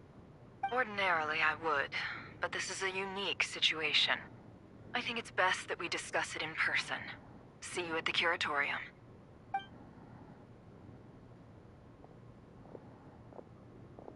All right, then. So, what's the situation? The rest of the team is still out working on their missions and evacuations. But we've decided to fill you in on the most crucial information first. Sandrone, you were right. Columbina is most likely still alive.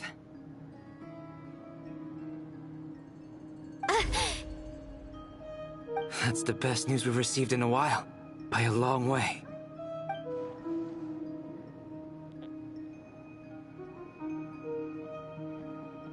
Random locations. Appearing in reverse order? Are you serious? So not dying isn't enough for the moon goddess, huh? She has to show off too. Anyway, does this mean we can deduce her condition from the moon marrows? Miss Sandrone, there's nothing wrong with simply admitting that you're happy to hear the good news. not. And she's the least of our problems. We're facing a huge crisis. If she can't control the flow of time in there, she's just gonna keep moving backwards. Different points in time won't intersect, and she'll never find a way out. Let's say life begins with a drop of water. When did time begin? The moment this planet came into being? No, that's not right. Her final destination would be the moment at which the space she is in was created. But it doesn't seem like we can influence that space from the outside world. So how can we help her? Also, if she's alive, Rerir and Thalindis might be too. But as far as we know, neither of them have come back out.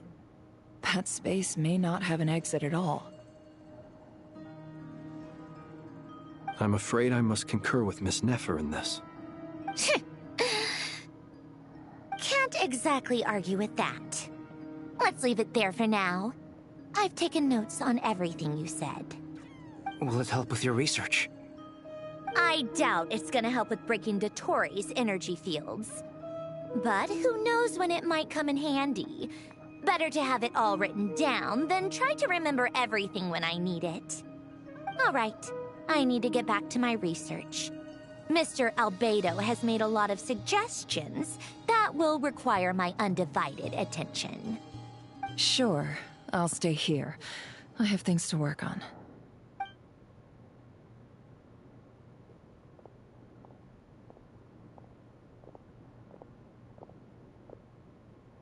Paimon, are you there? Oh, right. She went with Varka to Natlan, didn't she? Good thing we've moved her and the Traveler's luggage in here. Speaking of the Traveler, where could they be? There's a note from Paimon. Paimon here. Not in at the moment, but if anyone needs to borrow her stuff or the Travelers, go ahead and help yourself. Paimon won't be mad. Also, Traveler, if you get back before Paimon, make sure to get some rest. Paimon misses you a lot, but put your health first, alright? How sweet. Well, since you offered, Paimon, don't mind if I do. This is the Traveler and Paimon's luggage. All the items they use day to day are here. It's well organized. I wonder which of them is responsible for that. What do we have here?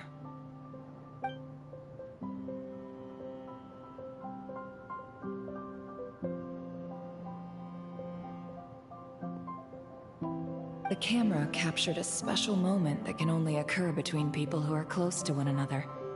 You can really sense how the photographer feels about their subject. I wonder why this picture was placed outside. Is it because Paimon recently looked at it?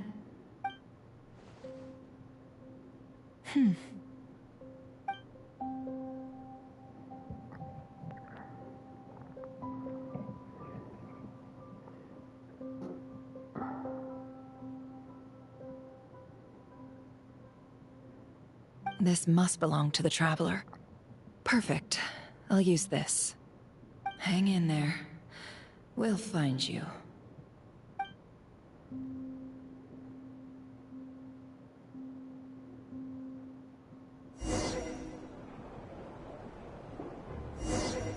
Polonia. Search keyword world formula and bring me all relevant books.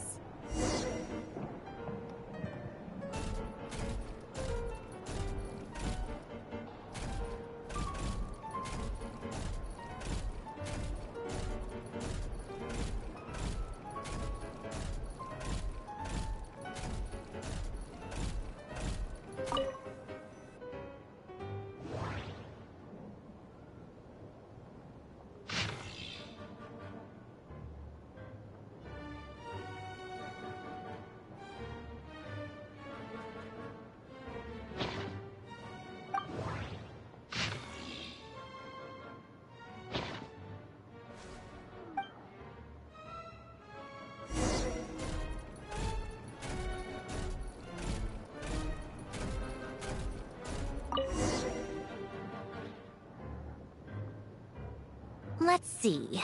This one is on Tonki's sermon dictation concerning the apocalypse. I believe that the correct term for this is Fortuna. This was an ancient Romorian technology, a wisdom unparalleled. I never imagined that Romorian ideas would be so similar to the diagram I have named, the World Formula. This is strong evidence that human civilization should gradually shed possibilities as it continues to explore and evolve. The end of humankind may well be upon us right now. The sparks of civilization shall run out, unless we consider introducing variables from outside the system. Variables. Surely that can only mean one thing. Descenders? Dottore likely captured the Traveler because of her descender status. But the Three Moons' authority comes from the world itself. Why would Dottore need anything beyond that? Where does this variable factor in? The world formula calculates the fate of an entire world. Introducing a variable would therefore give us...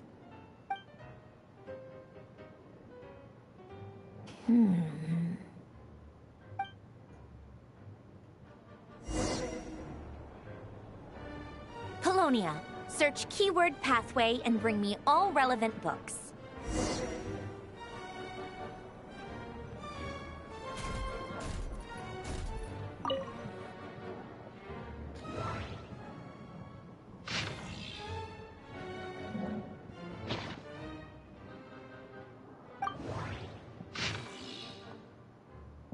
Found it.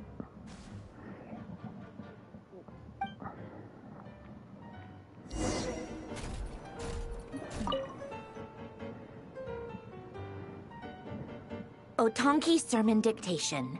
Explications on the Chemical Marriage. These titles are pretty esoteric. Observe and compute the pathway displayed in the guidance diagram. Deconstructing and reversing its effects could generate potential ideas. So, it's one of Renee's draft lectures. Deconstructing the pathway. I suppose that could lead to a breakthrough.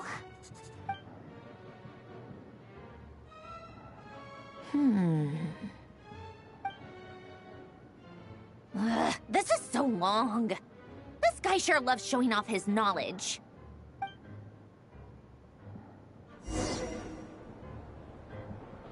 Polonia, search keyword tree model and bring me all relevant books.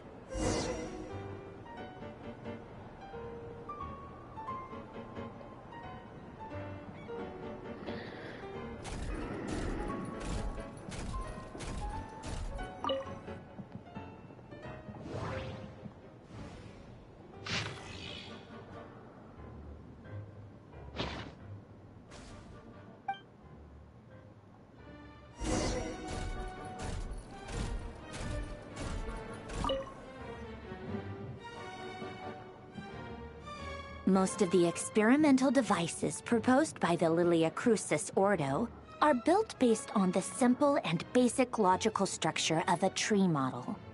Lilia Crucis. Guess they were trying to cover up the name of the Nausitzenkreuz Ordo? When Duke St. Germanus departed, he said, "It seems that there's no going back." Alas, he is only a genius when it comes to machines. In all other things, he is but ordinary. Excuse me? I'm sorry. That's just ridiculous. What kind of book is this? Great Detective Herlock, the Alchemist and the Clockwork Saint? Isn't this a novel? Come on. Still, the author swears that they knew Renee well. Whatever. I guess it's not beyond the realms of possibility that Renee would say nonsense like that on occasion. Memory, wishes, souls, and persona.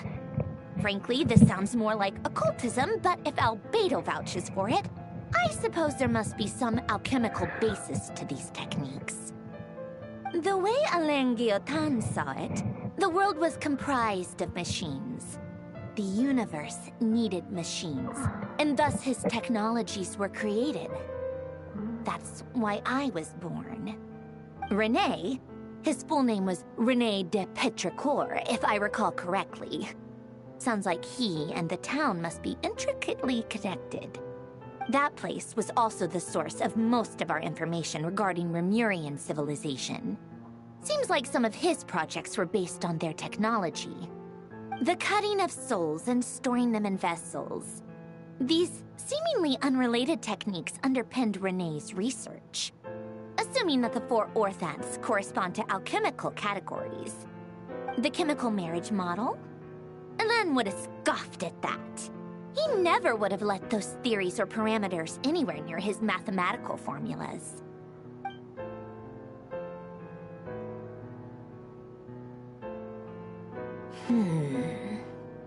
What was Elen's view on René?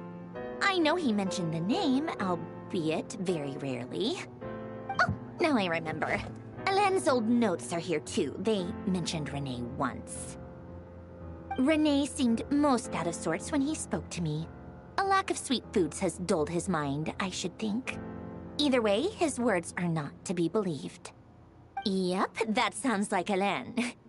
My subordinates actually did a half-decent job digging out all these materials. Makes a change. Good for them. Some of Elen's old files are completely consistent with these records. He must have gotten them from the Tower of Gestalt. I never knew he got his hands on René's records that early. Heh, he may have kept them, but he never even attempted to use them. Didn't believe a word they said. Come to think of it, René's world formula was filled with calculations of constants. That shows he believed that the fate of the world to be predetermined. As for Elen... it's been too long. I forget what he said. What would he have said? A guy like him, fervent believer in machines, but not headstrong enough. The world can be changed. It is worth persevering. Yes, that's how he used to think at least. He created that procedure to save this world. Yet the scale of the world's fate proved too enormous. The result was beyond his ability to calculate. He died having never seen the outcome. And there I was, left behind in the ashes of his dreams. Did you really never take a close look at René's research? Or did you read it, but deem his philosophy incompatible with your model? The very thought of trying to incorporate his ideas probably made you feel sick to the stomach. Well, don't worry, because there's a whole new category of lunatic in town. Next to Dottore, every other madman looks sane. You once asked me what I wished for. Should have asked him instead. He's the one pining for things you'd sooner die than witness.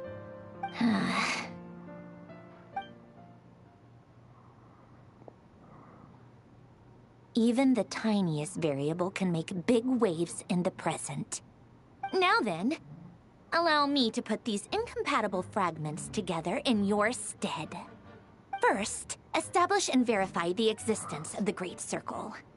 Absolute nihil on one end, absolute reality on the other. Now, search between these two extremes. Then, the construction criteria. Variables.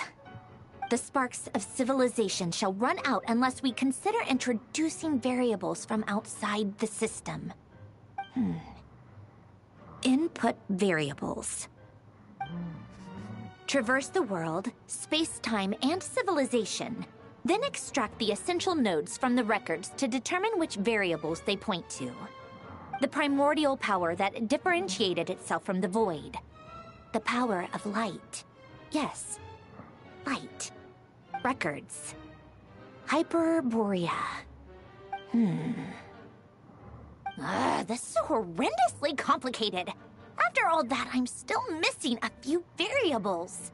I need to think this through again. How do you think it looks, Polonia? Like the frenzied scrawlings of a madwoman? Fine, keep it to yourself. It's not like you can talk anyway. I'll assume you gave it a passing grade. I jest. But true madness does often start with trying to save the world. What would Arlecchino and Columbina think if they saw this incomprehensible hen scratch? They'd probably have me institutionalized. So would Rosaline. She's been dead for a while now. When I close my eyes and think back, I can still see her face. And that enormous dress she used to wear. Such a bizarre choice. What possessed her? Oh, and the clack-clack of those heels used to drive me insane. No one's asking me, obviously, but I hope you all know that I never wanted to save the world. I'm not crazy. I don't have delusional ambitions, and that's a clinical fact. The world needs a solution, but I don't need the world's validation. It's the world begging me for answers, not the other way around.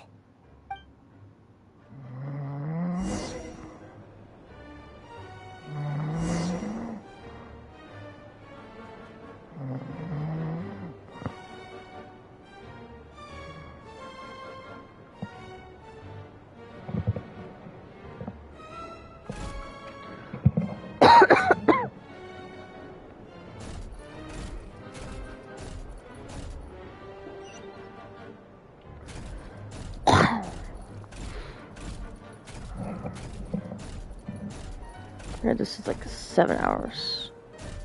Brutal.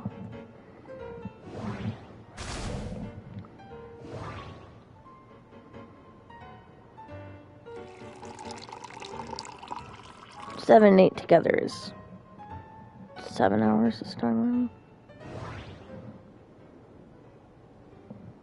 Online for how long now, I wonder?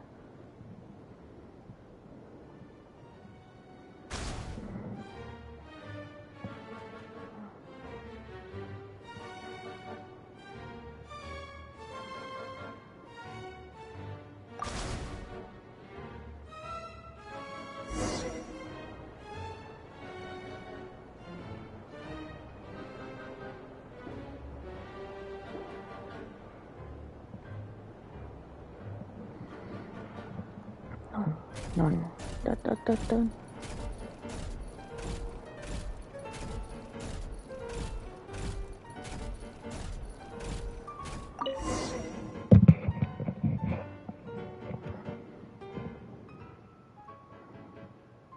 Oh, cookies to go with the tea. Let's see. They must be from that person who brought those documents. I see they're from Hotel de Boer. Something's written on the box. We are proud to present this homage to the Fortress of Meropede's fun-filled mill collection system. Fortune cookies. Have a lucky start to your day. Sounds like a dumb gimmick to me. Be early to bed and early to rise. Get plenty of sun and drink plenty of water. Then things will surely go well for you. What? Are you kidding me? Somehow I doubt that an early night and a glass of water is magically gonna save a world on the brink of existential peril.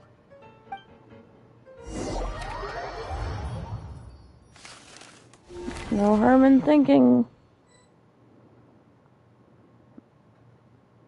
It's fun. Lady Arlecchino, word has reached us that Lady Marionette's troops are all in position. They are ready to act as soon as the order is given. Excellent. The only thing is, they are fewer in number than we expected. It looks like many of them must have lost their lives at the hand of the monsters released by the Doctor. Can't be helped. Allow them to join our ranks, and keep in contact. As you wish.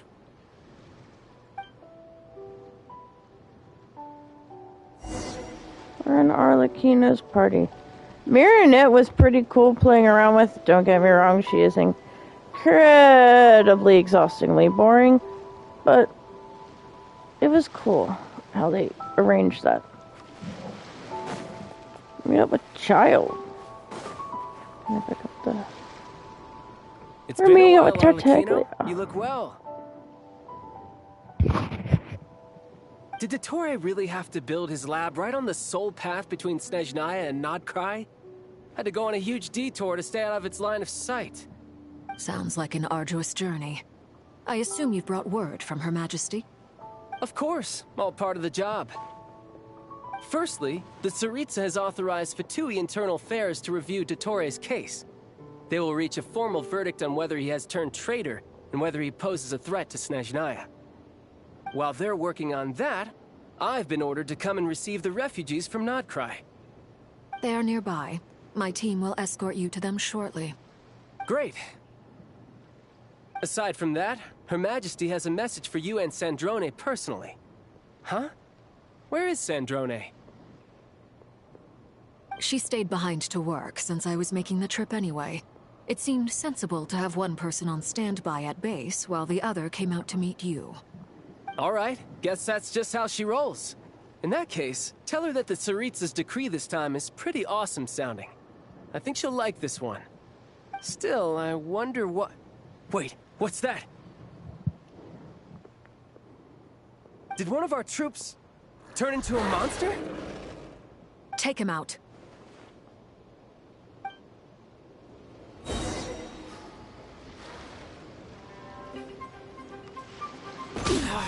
Go on. This is where you fall. Overruled. Ha! Shouldn't let your guard down.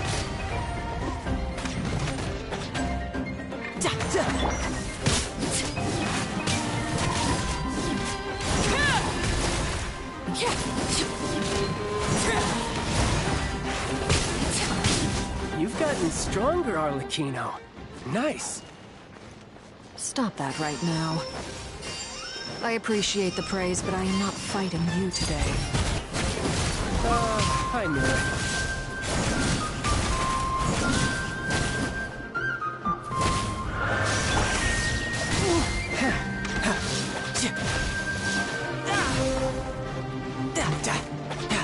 Come on! Who's next?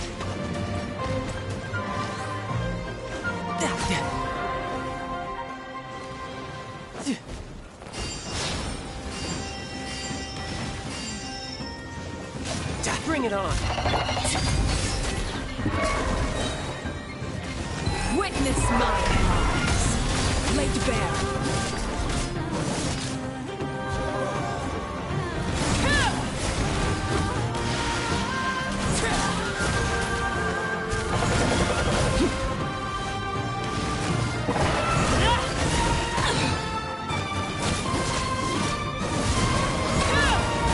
How powerful Archon is. I can't believe it.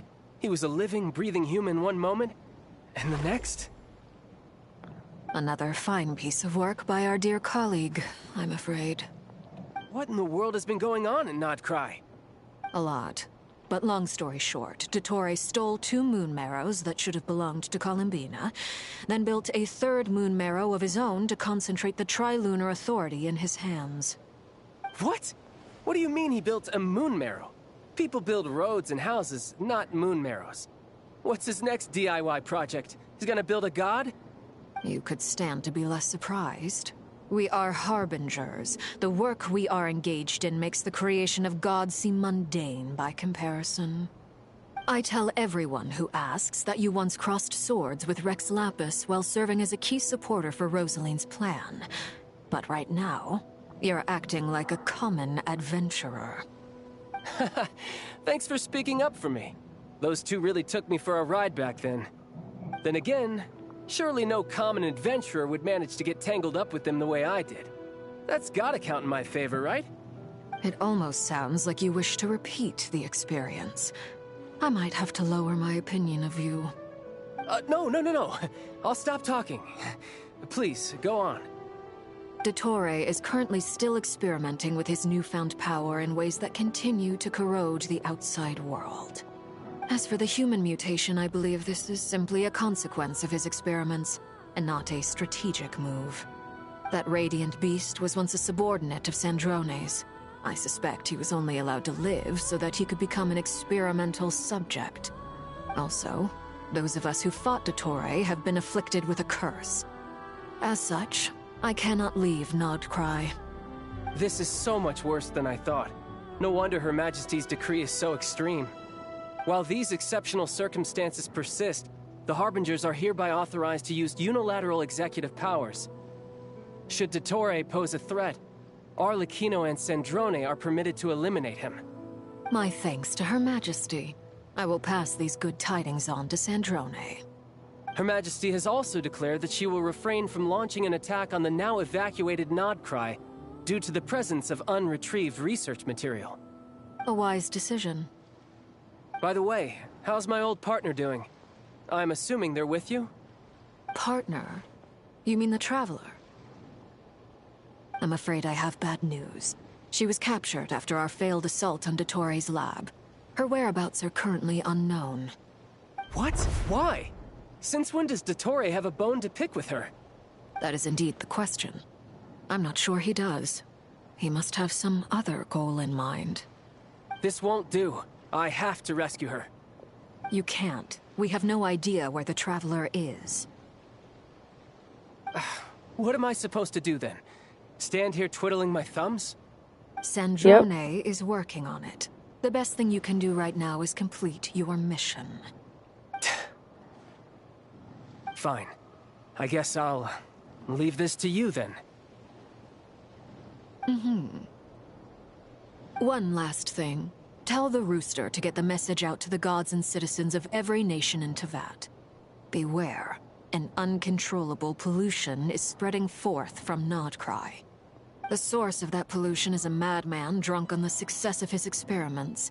The Fatui and our allies will endeavor to contain the threat. However, if Nodcry falls, things are likely to escalate. Considering Dottore is one of our own, all Fatui stationed in Nodcry consider it our duty to stay and fight him to the bitter end. Whatever the cost. Hey, don't be too pessimistic. If it comes to it, I'm sure Her Majesty won't stand by and do nothing. I hope you're right.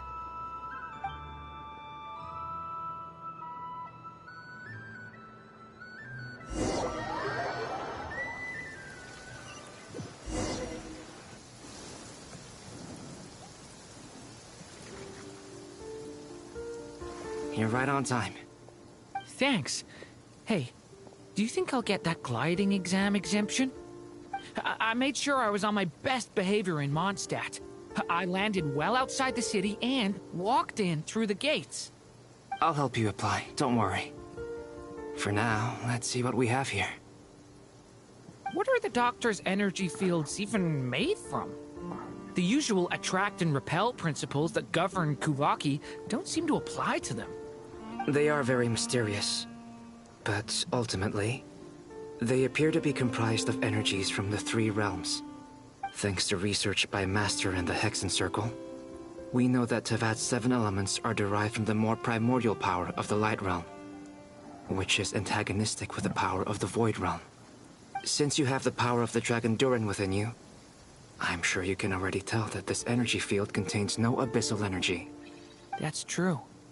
It's not abyssal energy. It's something pure, wild, and untamed. I've been thinking about something. Do you still remember the device that Dory supplied from the Academia when you and Miss Columbina fought Rarier? That was one of the most marvelous feats of ingenuity I've ever seen. The design, the craftsmanship, the material selection. I couldn't fault any of it. Not to mention the operating principles. Surely the most ingenious feature of all. Dory didn't go into detail on how it functions, but I have a working theory. The clue was that Miss Columbina was somehow able to use the pyro energy that you provided, despite the fact that, as a moon goddess, she should only be able to use Light Realm energy in principle. Now, all elemental energy is, of course, derived from Light Realm energy to begin with. Hence, I suspect that the device works by restoring elemental energy to its original state. This presumes a theoretical model of the 7 elements akin to that of light refracted through a prism. Perhaps it is no mere analogy. Maybe there is indeed a prism in this model. I almost wonder if the idea for the device was conceived based on direct observations of said prism. It would explain how such an ironclad design concept was achieved. It is at once a masterwork of engineering and a groundbreaking application of the Academia's latest elemental theories. I suspect only Lesser Lord Kusanali herself could have devised such an ambitious technology. But back to the energy field before us. If this is pure Light Realm energy, its relation to elemental energy is one of integration versus division. Or you could say that the former contains the latter. Could this mean that elemental energy can dilute the power of the Light Realm? Should we give it a try? We should.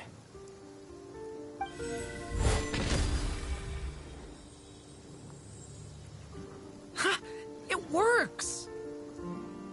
Clear signs of disruption were detected at the periphery of the energy field.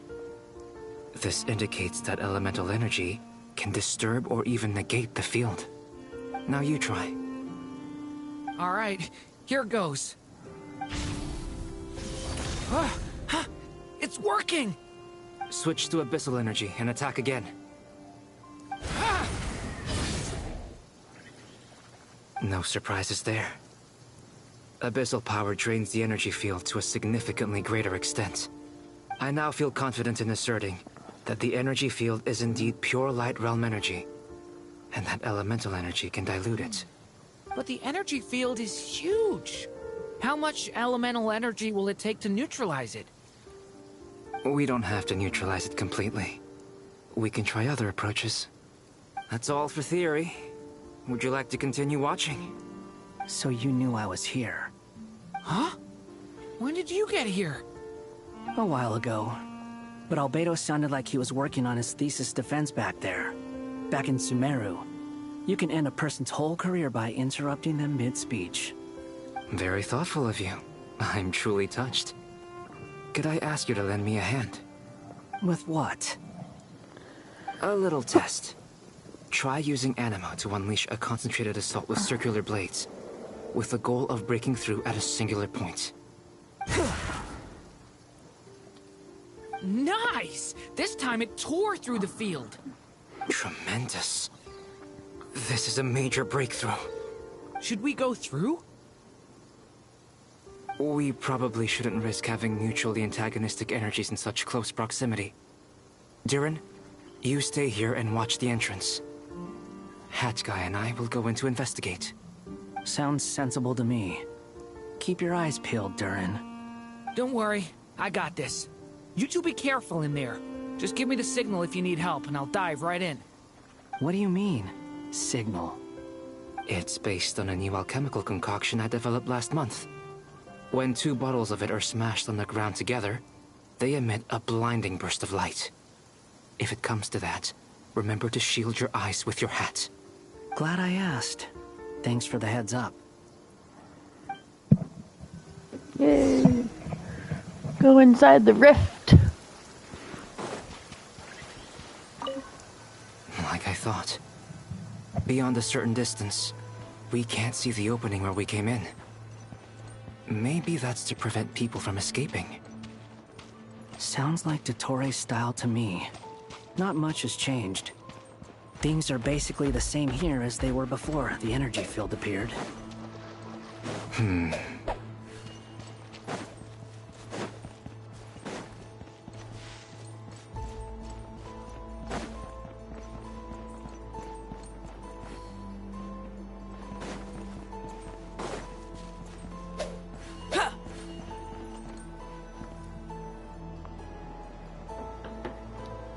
They have no heartbeat and they're not breathing. We can only assume they're dead. But there are no visible wounds. Also, there's an animal squatting next to each body. It's watching us. That's not an animal's gaze. What are you trying to tell us? Doesn't seem eager to talk. I guess maybe it's just an animal after all. Let's keep looking around.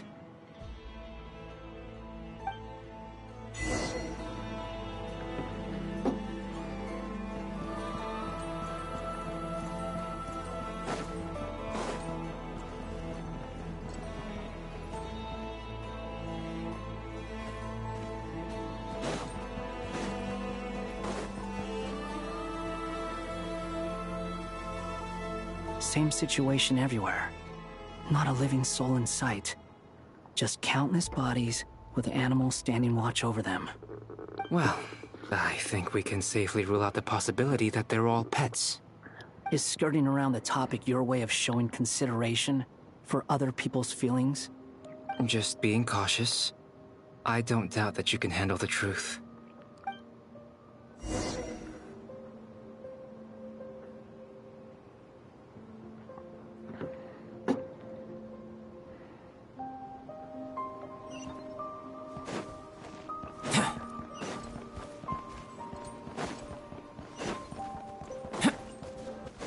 Careful.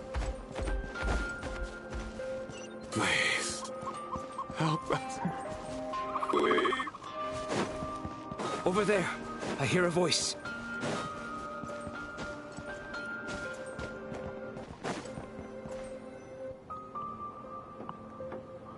Please. Help us. Please. What happened here? I don't know. Suddenly, everyone collapsed. Then my line of sight got lower. I still have some of my senses left. I gotta get out of here.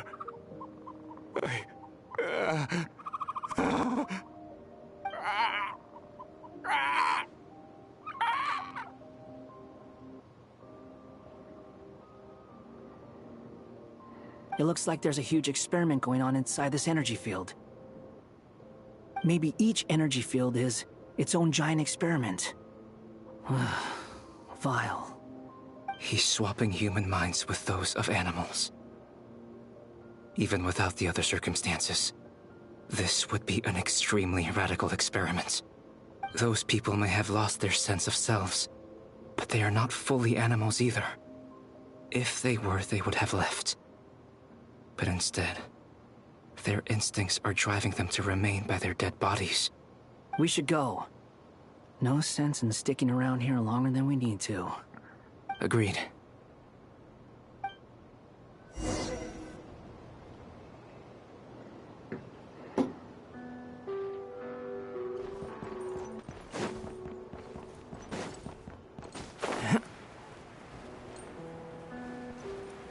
Creepy.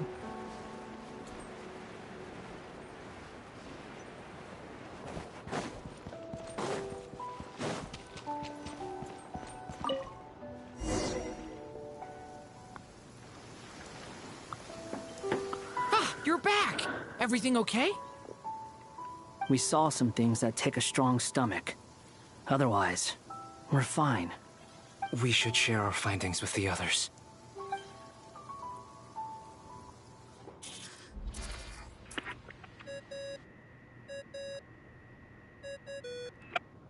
Yes? Who is it? Miss Nefer, it's me, Albedo. We found a way to break through the energy fields.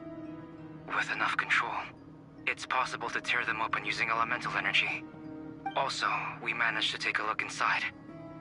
Dottore is carrying out his cruel experiments on an immense scale. Any residents who have failed to evacuate in time will likely meet a grisly end. Sounds like he's living down to our expectations. Might I ask how things are proceeding on your end? I'm just about to get started. I'll be in touch once I have a result. Understood.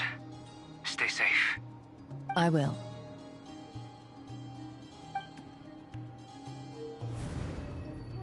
Well, Nefer, I'll link up with you once my tasks are complete. What makes you think I'd need you to do that? I'll need it.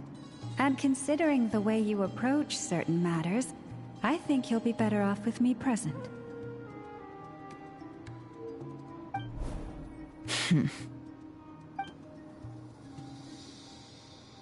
Let's begin.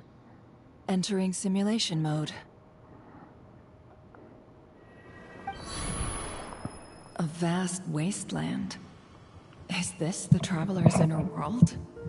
I was expecting something more vibrant, to be honest. Wait, someone's there. What are you looking at? In that case, I'll look at it with you. I want to know all about everything you've seen and experienced. Is there somewhere I should return to? Or should I stay here and be the hero everyone says I am? I don't dislike my current life. Roaming the land, fighting battles, accomplishing missions, earning a living, looking after Paimon. It's not so bad. I guess the only thing that's missing is that you're not here with me. This is the conscious layer, which contains a person's true feelings. It is filled with both longing and kindness.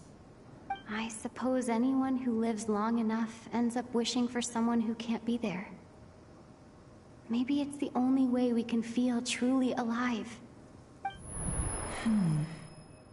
Time to delve a little deeper.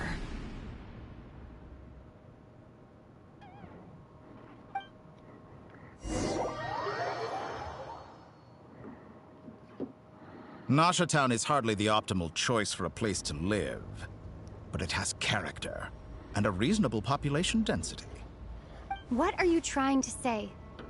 Oh, don't be nervous. I was just thinking where might make a good starting point for your journey. Perhaps I should send you further afield. Conria, perhaps. Conria ceased to exist long ago. Once again, you fail to understand the possibilities that the Tri-Lune creates. Anything that has existed in the past, I can now recreate. You simply do not wish to see that happen. That might be because you miss your sibling and fear getting answers that you are not ready to learn. But this is not for me to judge. If we are to collaborate, we need to maintain an amicable relationship. In a moment, you will be able to... Oh no. What are you...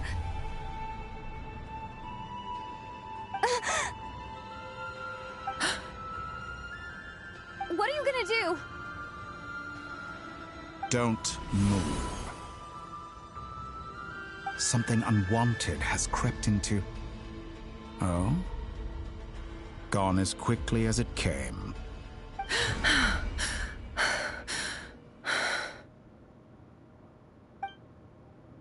Did you save me? If I hadn't cut the connection, Dottore might have caught you from the other side and destroyed you. This was a good idea, but once is plenty. You were exceptionally brave. Excellent work. Thanks, but now's not the time for that.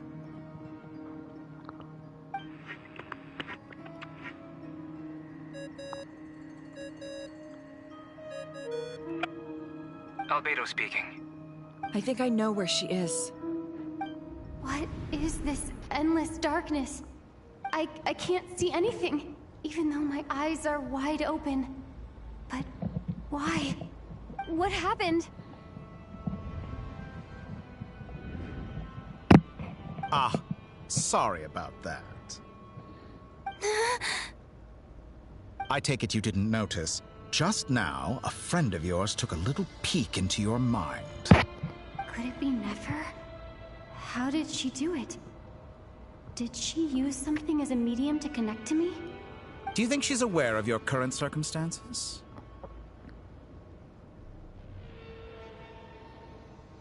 Oh dear. Have I stunned you into silence? I only wanted to slow down your time a little so I could stop your intruder in her tracks. It would have been nice to capture the spy. I must say, I'm finding the ability to adjust the flow of time rather intriguing. The moment you closed your eyes, time seemed to grow impossibly viscous, didn't it? A whole month passed before you opened your eyes again, but only for you. No one else was affected. I dare say this is something only a god can achieve. Point taken. You've proven once again that you have god-tier powers. Oh, you misunderstand. This wasn't about proving a point. I was testing things out.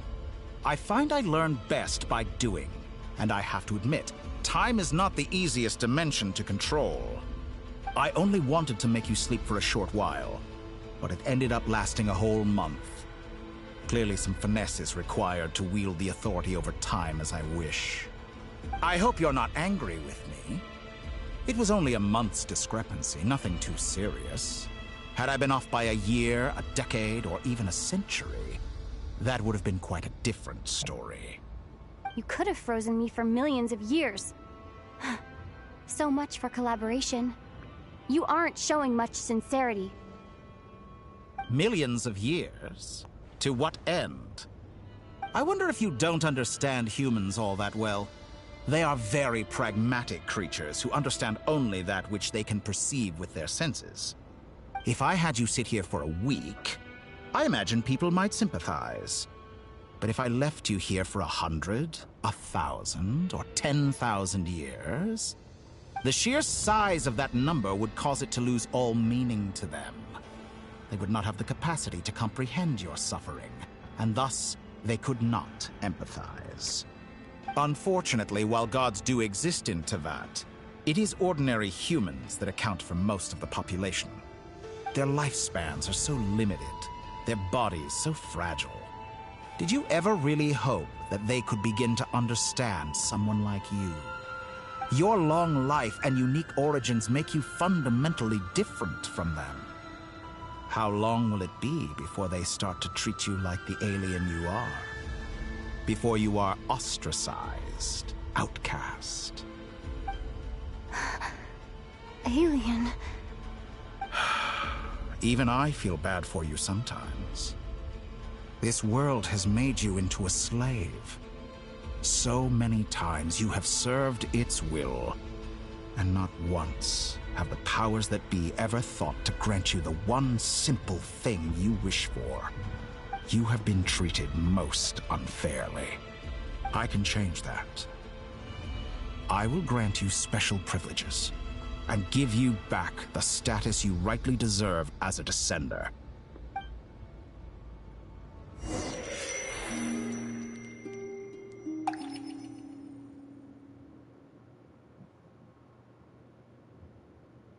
I've entered the past 3 times at this point, but I still have so many questions. For instance, beyond each point being further back in time than the last, what determines the specific locations at which I can make entry? So far, the common thread linking all 3 scenarios is that the Traveler has been present. But it's more than that. I know I sensed something familiar around her. What was it? I'll keep this question in mind as I carry on.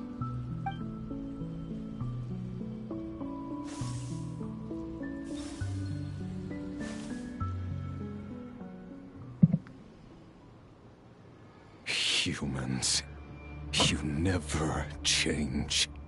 Always trying to use powers you neither comprehend nor control. This looks like Star Sand Shoal. Was this before Rerir regained his physical form?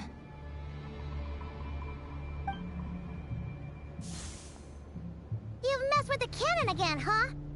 Sorry, but this round's not gonna go your way. The cannon. That's right. I was at Silvermoon Hall and I sensed an abnormal Kuvaki fluctuation coming from Nasha Town.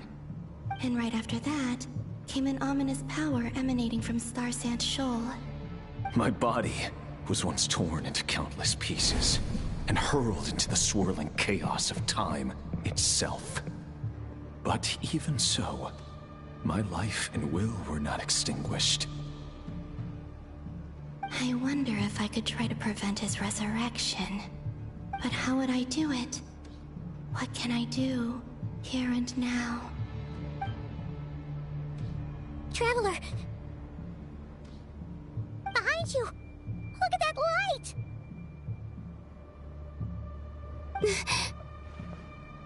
No, I won't make it in time. She's using the Kuvaki shield like I taught her. Is she gonna use it to block the cannon's beam? She's strong. I'm sure she can manage. But the force released when the beam impacts the shield might lead to collateral damage. Easy Island.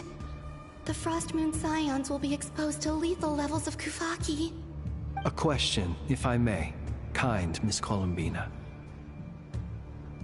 When the cannon's Kuvaki beam was deflected earlier, I saw several bolts of energy streak toward Hisi Island, only to be blocked. Did you also have a hand in that? Maybe that really was me after all. Well, future me. But I don't know if I have enough power left. Sigi sato pasa sais, niti ipotovtos. There's no time. Osestikos paratin tirantu risuiku, topirtu aithion veraton. I have to make it. Oh, Frost Moon. Oh, great land. Oh, slumbering moonlight of Nodcry. If you can hear me, if you can sense my call, then please, heed me once more!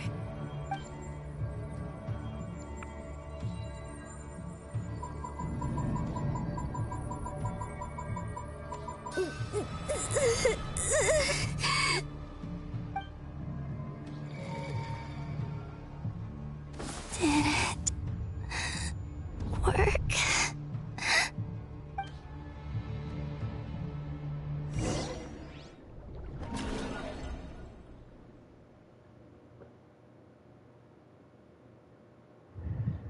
Hey, wake up. Hey, did you hear me? Columbina, I said wake up, now! Oh, good morning, Sandrone. It's 3 in the afternoon, actually. And could you kindly not use my quarters as your personal nap room next time? But I feel so safe here. And your coffee, right? It's so bitter, but it smells lovely. It's like you were raised by wolves in a forest or something. What did you drink growing up? Grass tea? The Frostmoon Scions certainly led a more frugal existence than the Fatui. Then I'll bet you've never eaten one of these before. It smells delicious. That's because it's a Fontanian recipe. I had a little free time today, so I made a batch. Rosaline will be here shortly, but if you really can't wait, I guess you can go ahead and... Hey, at least let me finish before you start eating! Did the Frostmoon Scions not teach you basic table manners? Or did the rules not apply to you because you're the high and mighty moon goddess? These are so tasty. Of course they are. I made them. I was worried they might contain traces of machine oil. What?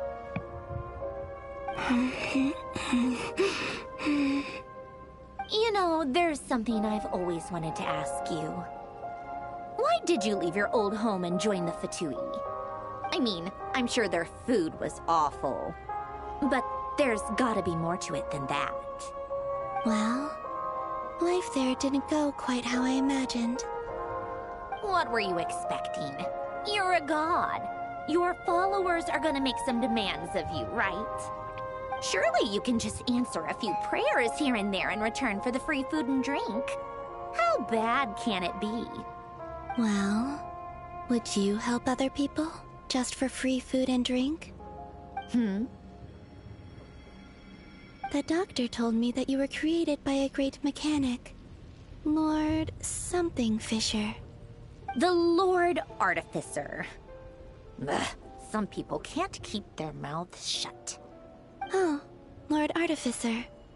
And didn't he have something to do with the, narcissist?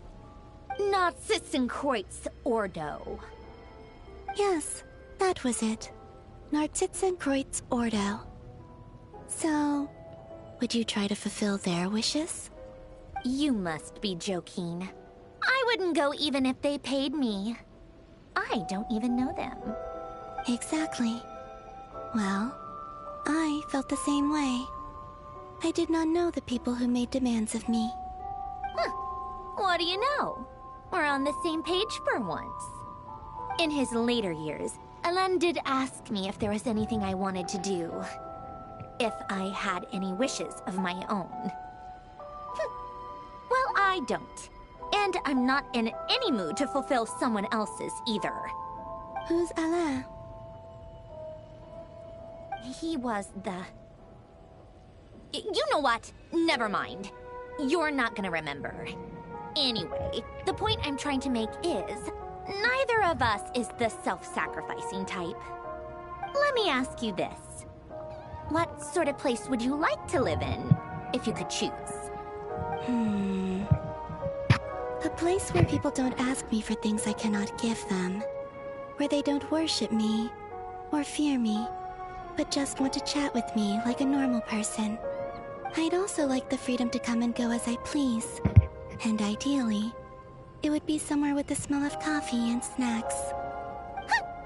Not to burst your bubble, but no such place exists in the world. Now, take your snacks and scram.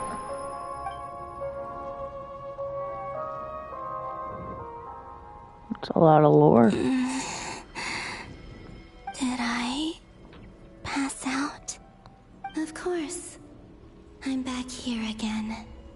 I dreamed of events from my past. Sandrone. Traveler. I miss you all so much. Back there. I guess I managed to harness all the Kuvaki energy on Hisi Island. But how did I do it? Time is flowing backwards here, and I can use that familiar power to enter the world of the past. That mystery ally everyone talked about. It was me all along. I can sense that there isn't much more power remaining up ahead. What lies at the end of all of this? Will time keep flowing into the past? And will I ever find my way back? Gonna find out. Maybe we'll go back to when she was born.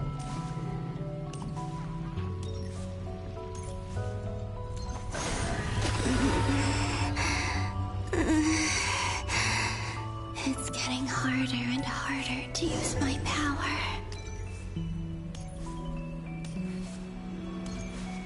I'm no match for the Abyss in this state.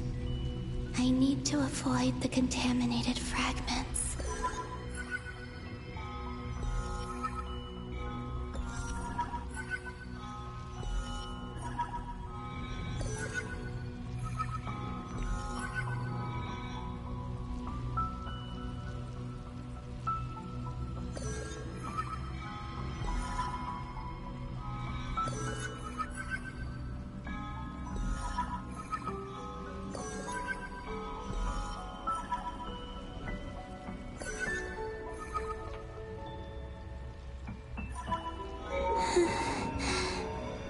Time to go. I wonder where I'll find myself this time.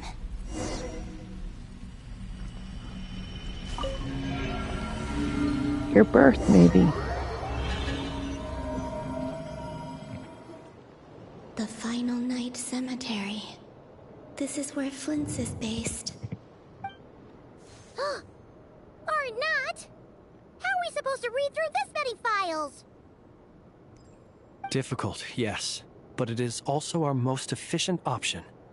Seems like they're searching for information. Oh, I remember. Flint and Varga talked about some files on the Wild Hunt. Was this my doing too? To expose the true intentions of this Rereer, we need to dive into Notcry's history. Are my actions changing the past? Or are they simply completing a process? Is all of this inevitable? Or am I the one making these decisions? If I choose not to help them now, will it change how things turn out? Hope we don't land on our heads then. They're my friends. I can't not help them.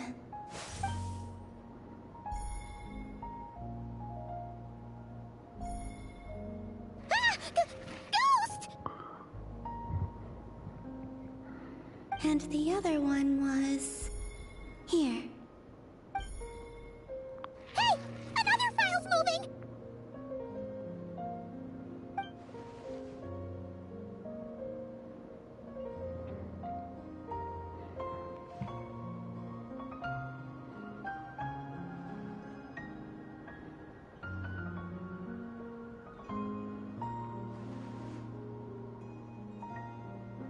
That should do it.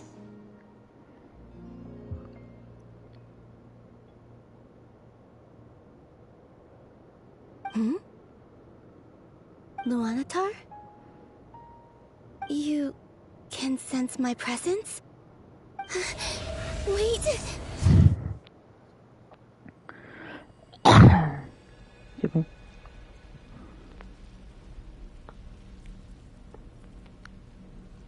Luanatar. So she's that familiar presence I've been sensing all along. She's always been by the Traveler's side. That explains why the Traveler has been there each time I've entered the past. But why Luanatar? Is it because she has a connection to me as the Moon Goddess's familiar? If so, why not any other Kuhenki? That's...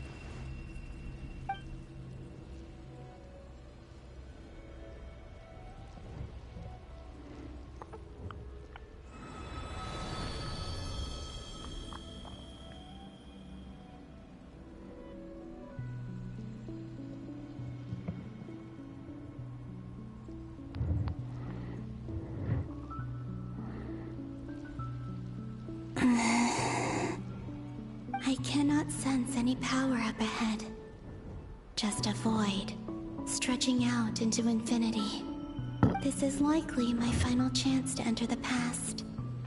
It's now or never. I have to find a way back.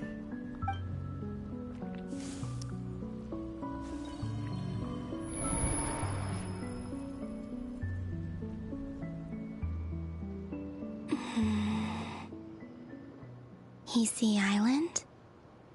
How far back in time is this? Where's Luanatar?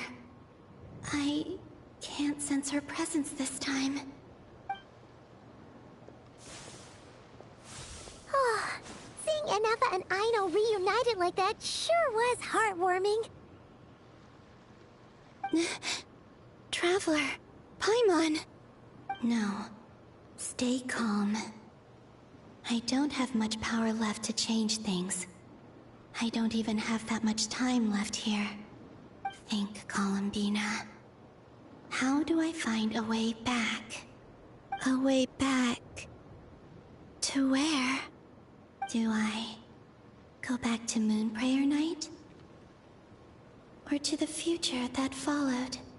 And if I return in my current state, what will become of me then? Dotori's actions that day proved that he'd been planning that for a long time. He had already seized the power of 2 Moon Marrows before capturing me. Even if I managed to get back, how can I fight against him when he wields the Tri-Lune Authority? I can't. If I go back like this, I'll be playing right into his hands. I have to find some way of rivaling the power he has usurped. Wait. Time flowing backwards. The Tri-Lune Authority. Does that mean... I think I know what the final destination of this lunar reflection might be. I know what I must do. Speaking of homes, we must already be close to where the Frost Moon Scions live. The vibe here feels different. Just like the scenery. But how do I communicate my plan to my friends? Should I write it down here? No. Someone else will see it. I need something with a close connection to me. Something I can use as a medium to tell them what's happened to me in here.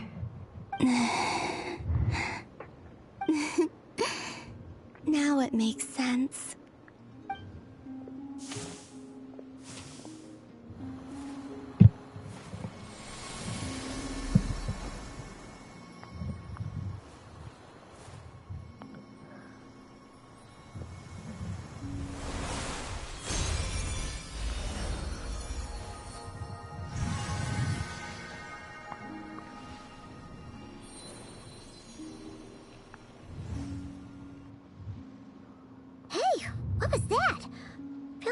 some sort of breeze blew by, and then the petals suddenly turned into...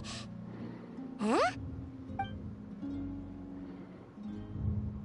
It was I who brought Luanatar into being. I gave up a piece of my own soul to create her. That's why I could sense a familiar power from the moment I entered this space. It also explains why she's been present in every past location that I've entered. Because we have a deep connection. Hey there! What's your name? And the reason why there are no more gates to the past after this point is that Luanatar hadn't been born then. No wonder I sensed the trace of a blessing when we first met. But I still didn't recognize the soul hidden within you. Back then, I was just a little lost dove. I had yet to become Columbina Hyposelenia. Go on now. We've got stuff to do. Best you find someone else to hang out with. Hey, you scared it off. I'll be counting on you. Remember to stay by the Traveler's side, guide her, and help her in my stead. Oh, and bring her to the garden where the moon prayer blossoms grow. There's a little lost dove there who will need her help.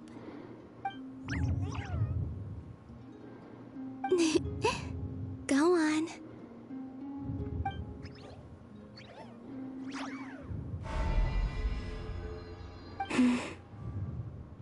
You too. Go and live your story.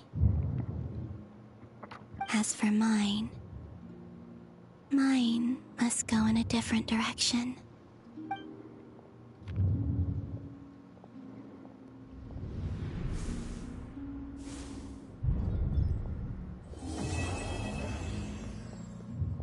And we are done. First quest line.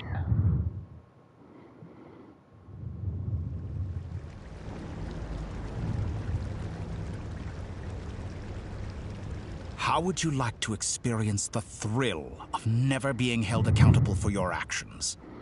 You could crush people like ants without consequence, or tear off their heads or limbs as you please. Believe me, such a life is but one small step away. What point is he trying to make? Freedom? But the freedom to kill? To do evil and get away with it? Why would you offer me that? The creation of a world is the ultimate scientific experiment.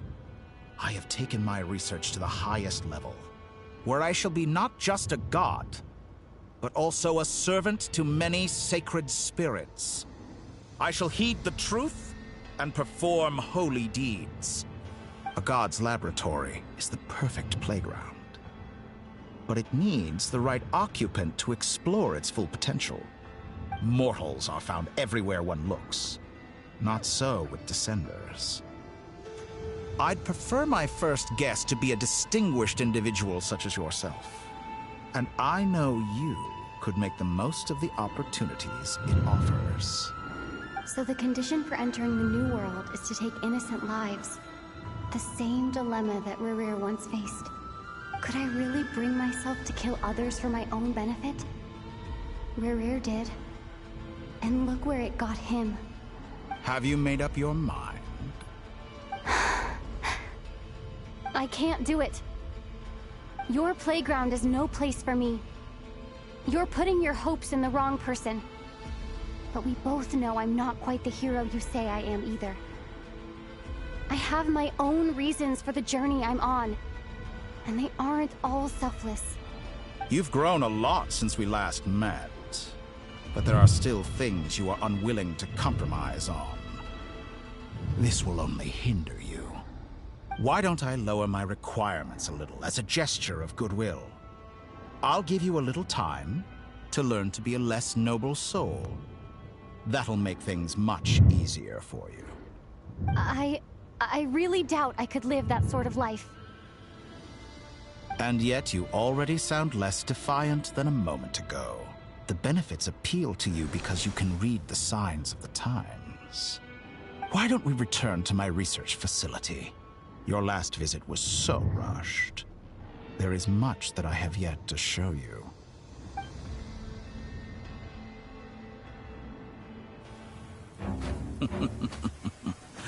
Now to that question, Heroes don't attack from behind. Guess I'm no hero.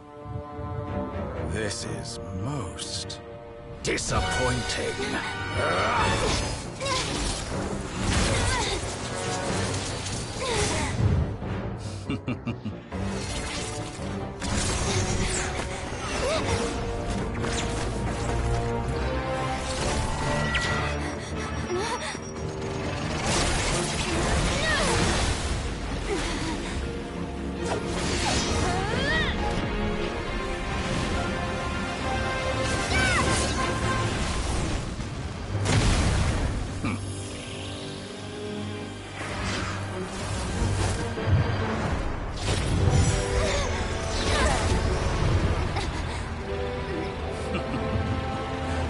Now then.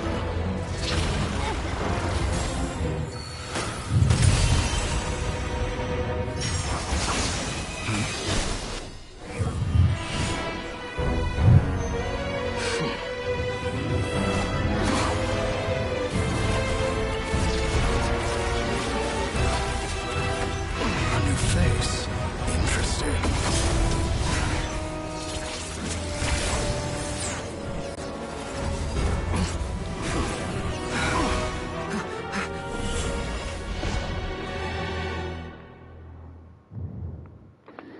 We have been rescued by Hat Guy. Hat Guy rescued us. I'm surprised. You're still gonna call me Hat Guy after that, huh? I didn't see anyone else in there who needed saving.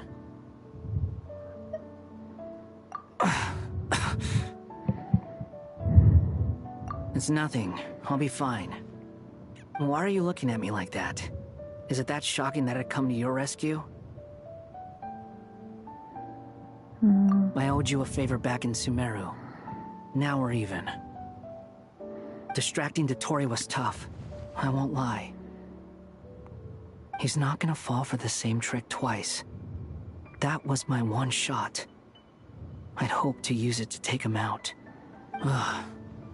I never wanted to obliterate someone more than I do right now. Dottore doesn't recognize me, but his segments were originally made based on an analysis of my operational principles. I expect it's only a matter of time before he figures out what I am. So Dottore doesn't recognize Wanderer because he deleted himself from Irminsul. Did he really miss his only chance for revenge by saving me? Why the long face? Hey, I'm not blaming you, okay? And I'm not complaining either. Rescuing you and killing Dottore are equally important goals. Everyone would be pretty stuck without you. It's best you live to fight another day. How are you holding up? Are you all right? Hat Guy said to put safety first, so we agreed to run as far away as we could after leaving the energy field, and only meet up once it was safe. You don't look injured. It seems that Dottore didn't do anything to you. Not physically. All right. Rescue operation complete. Let's head back. There's a lot more work to be done before this is over.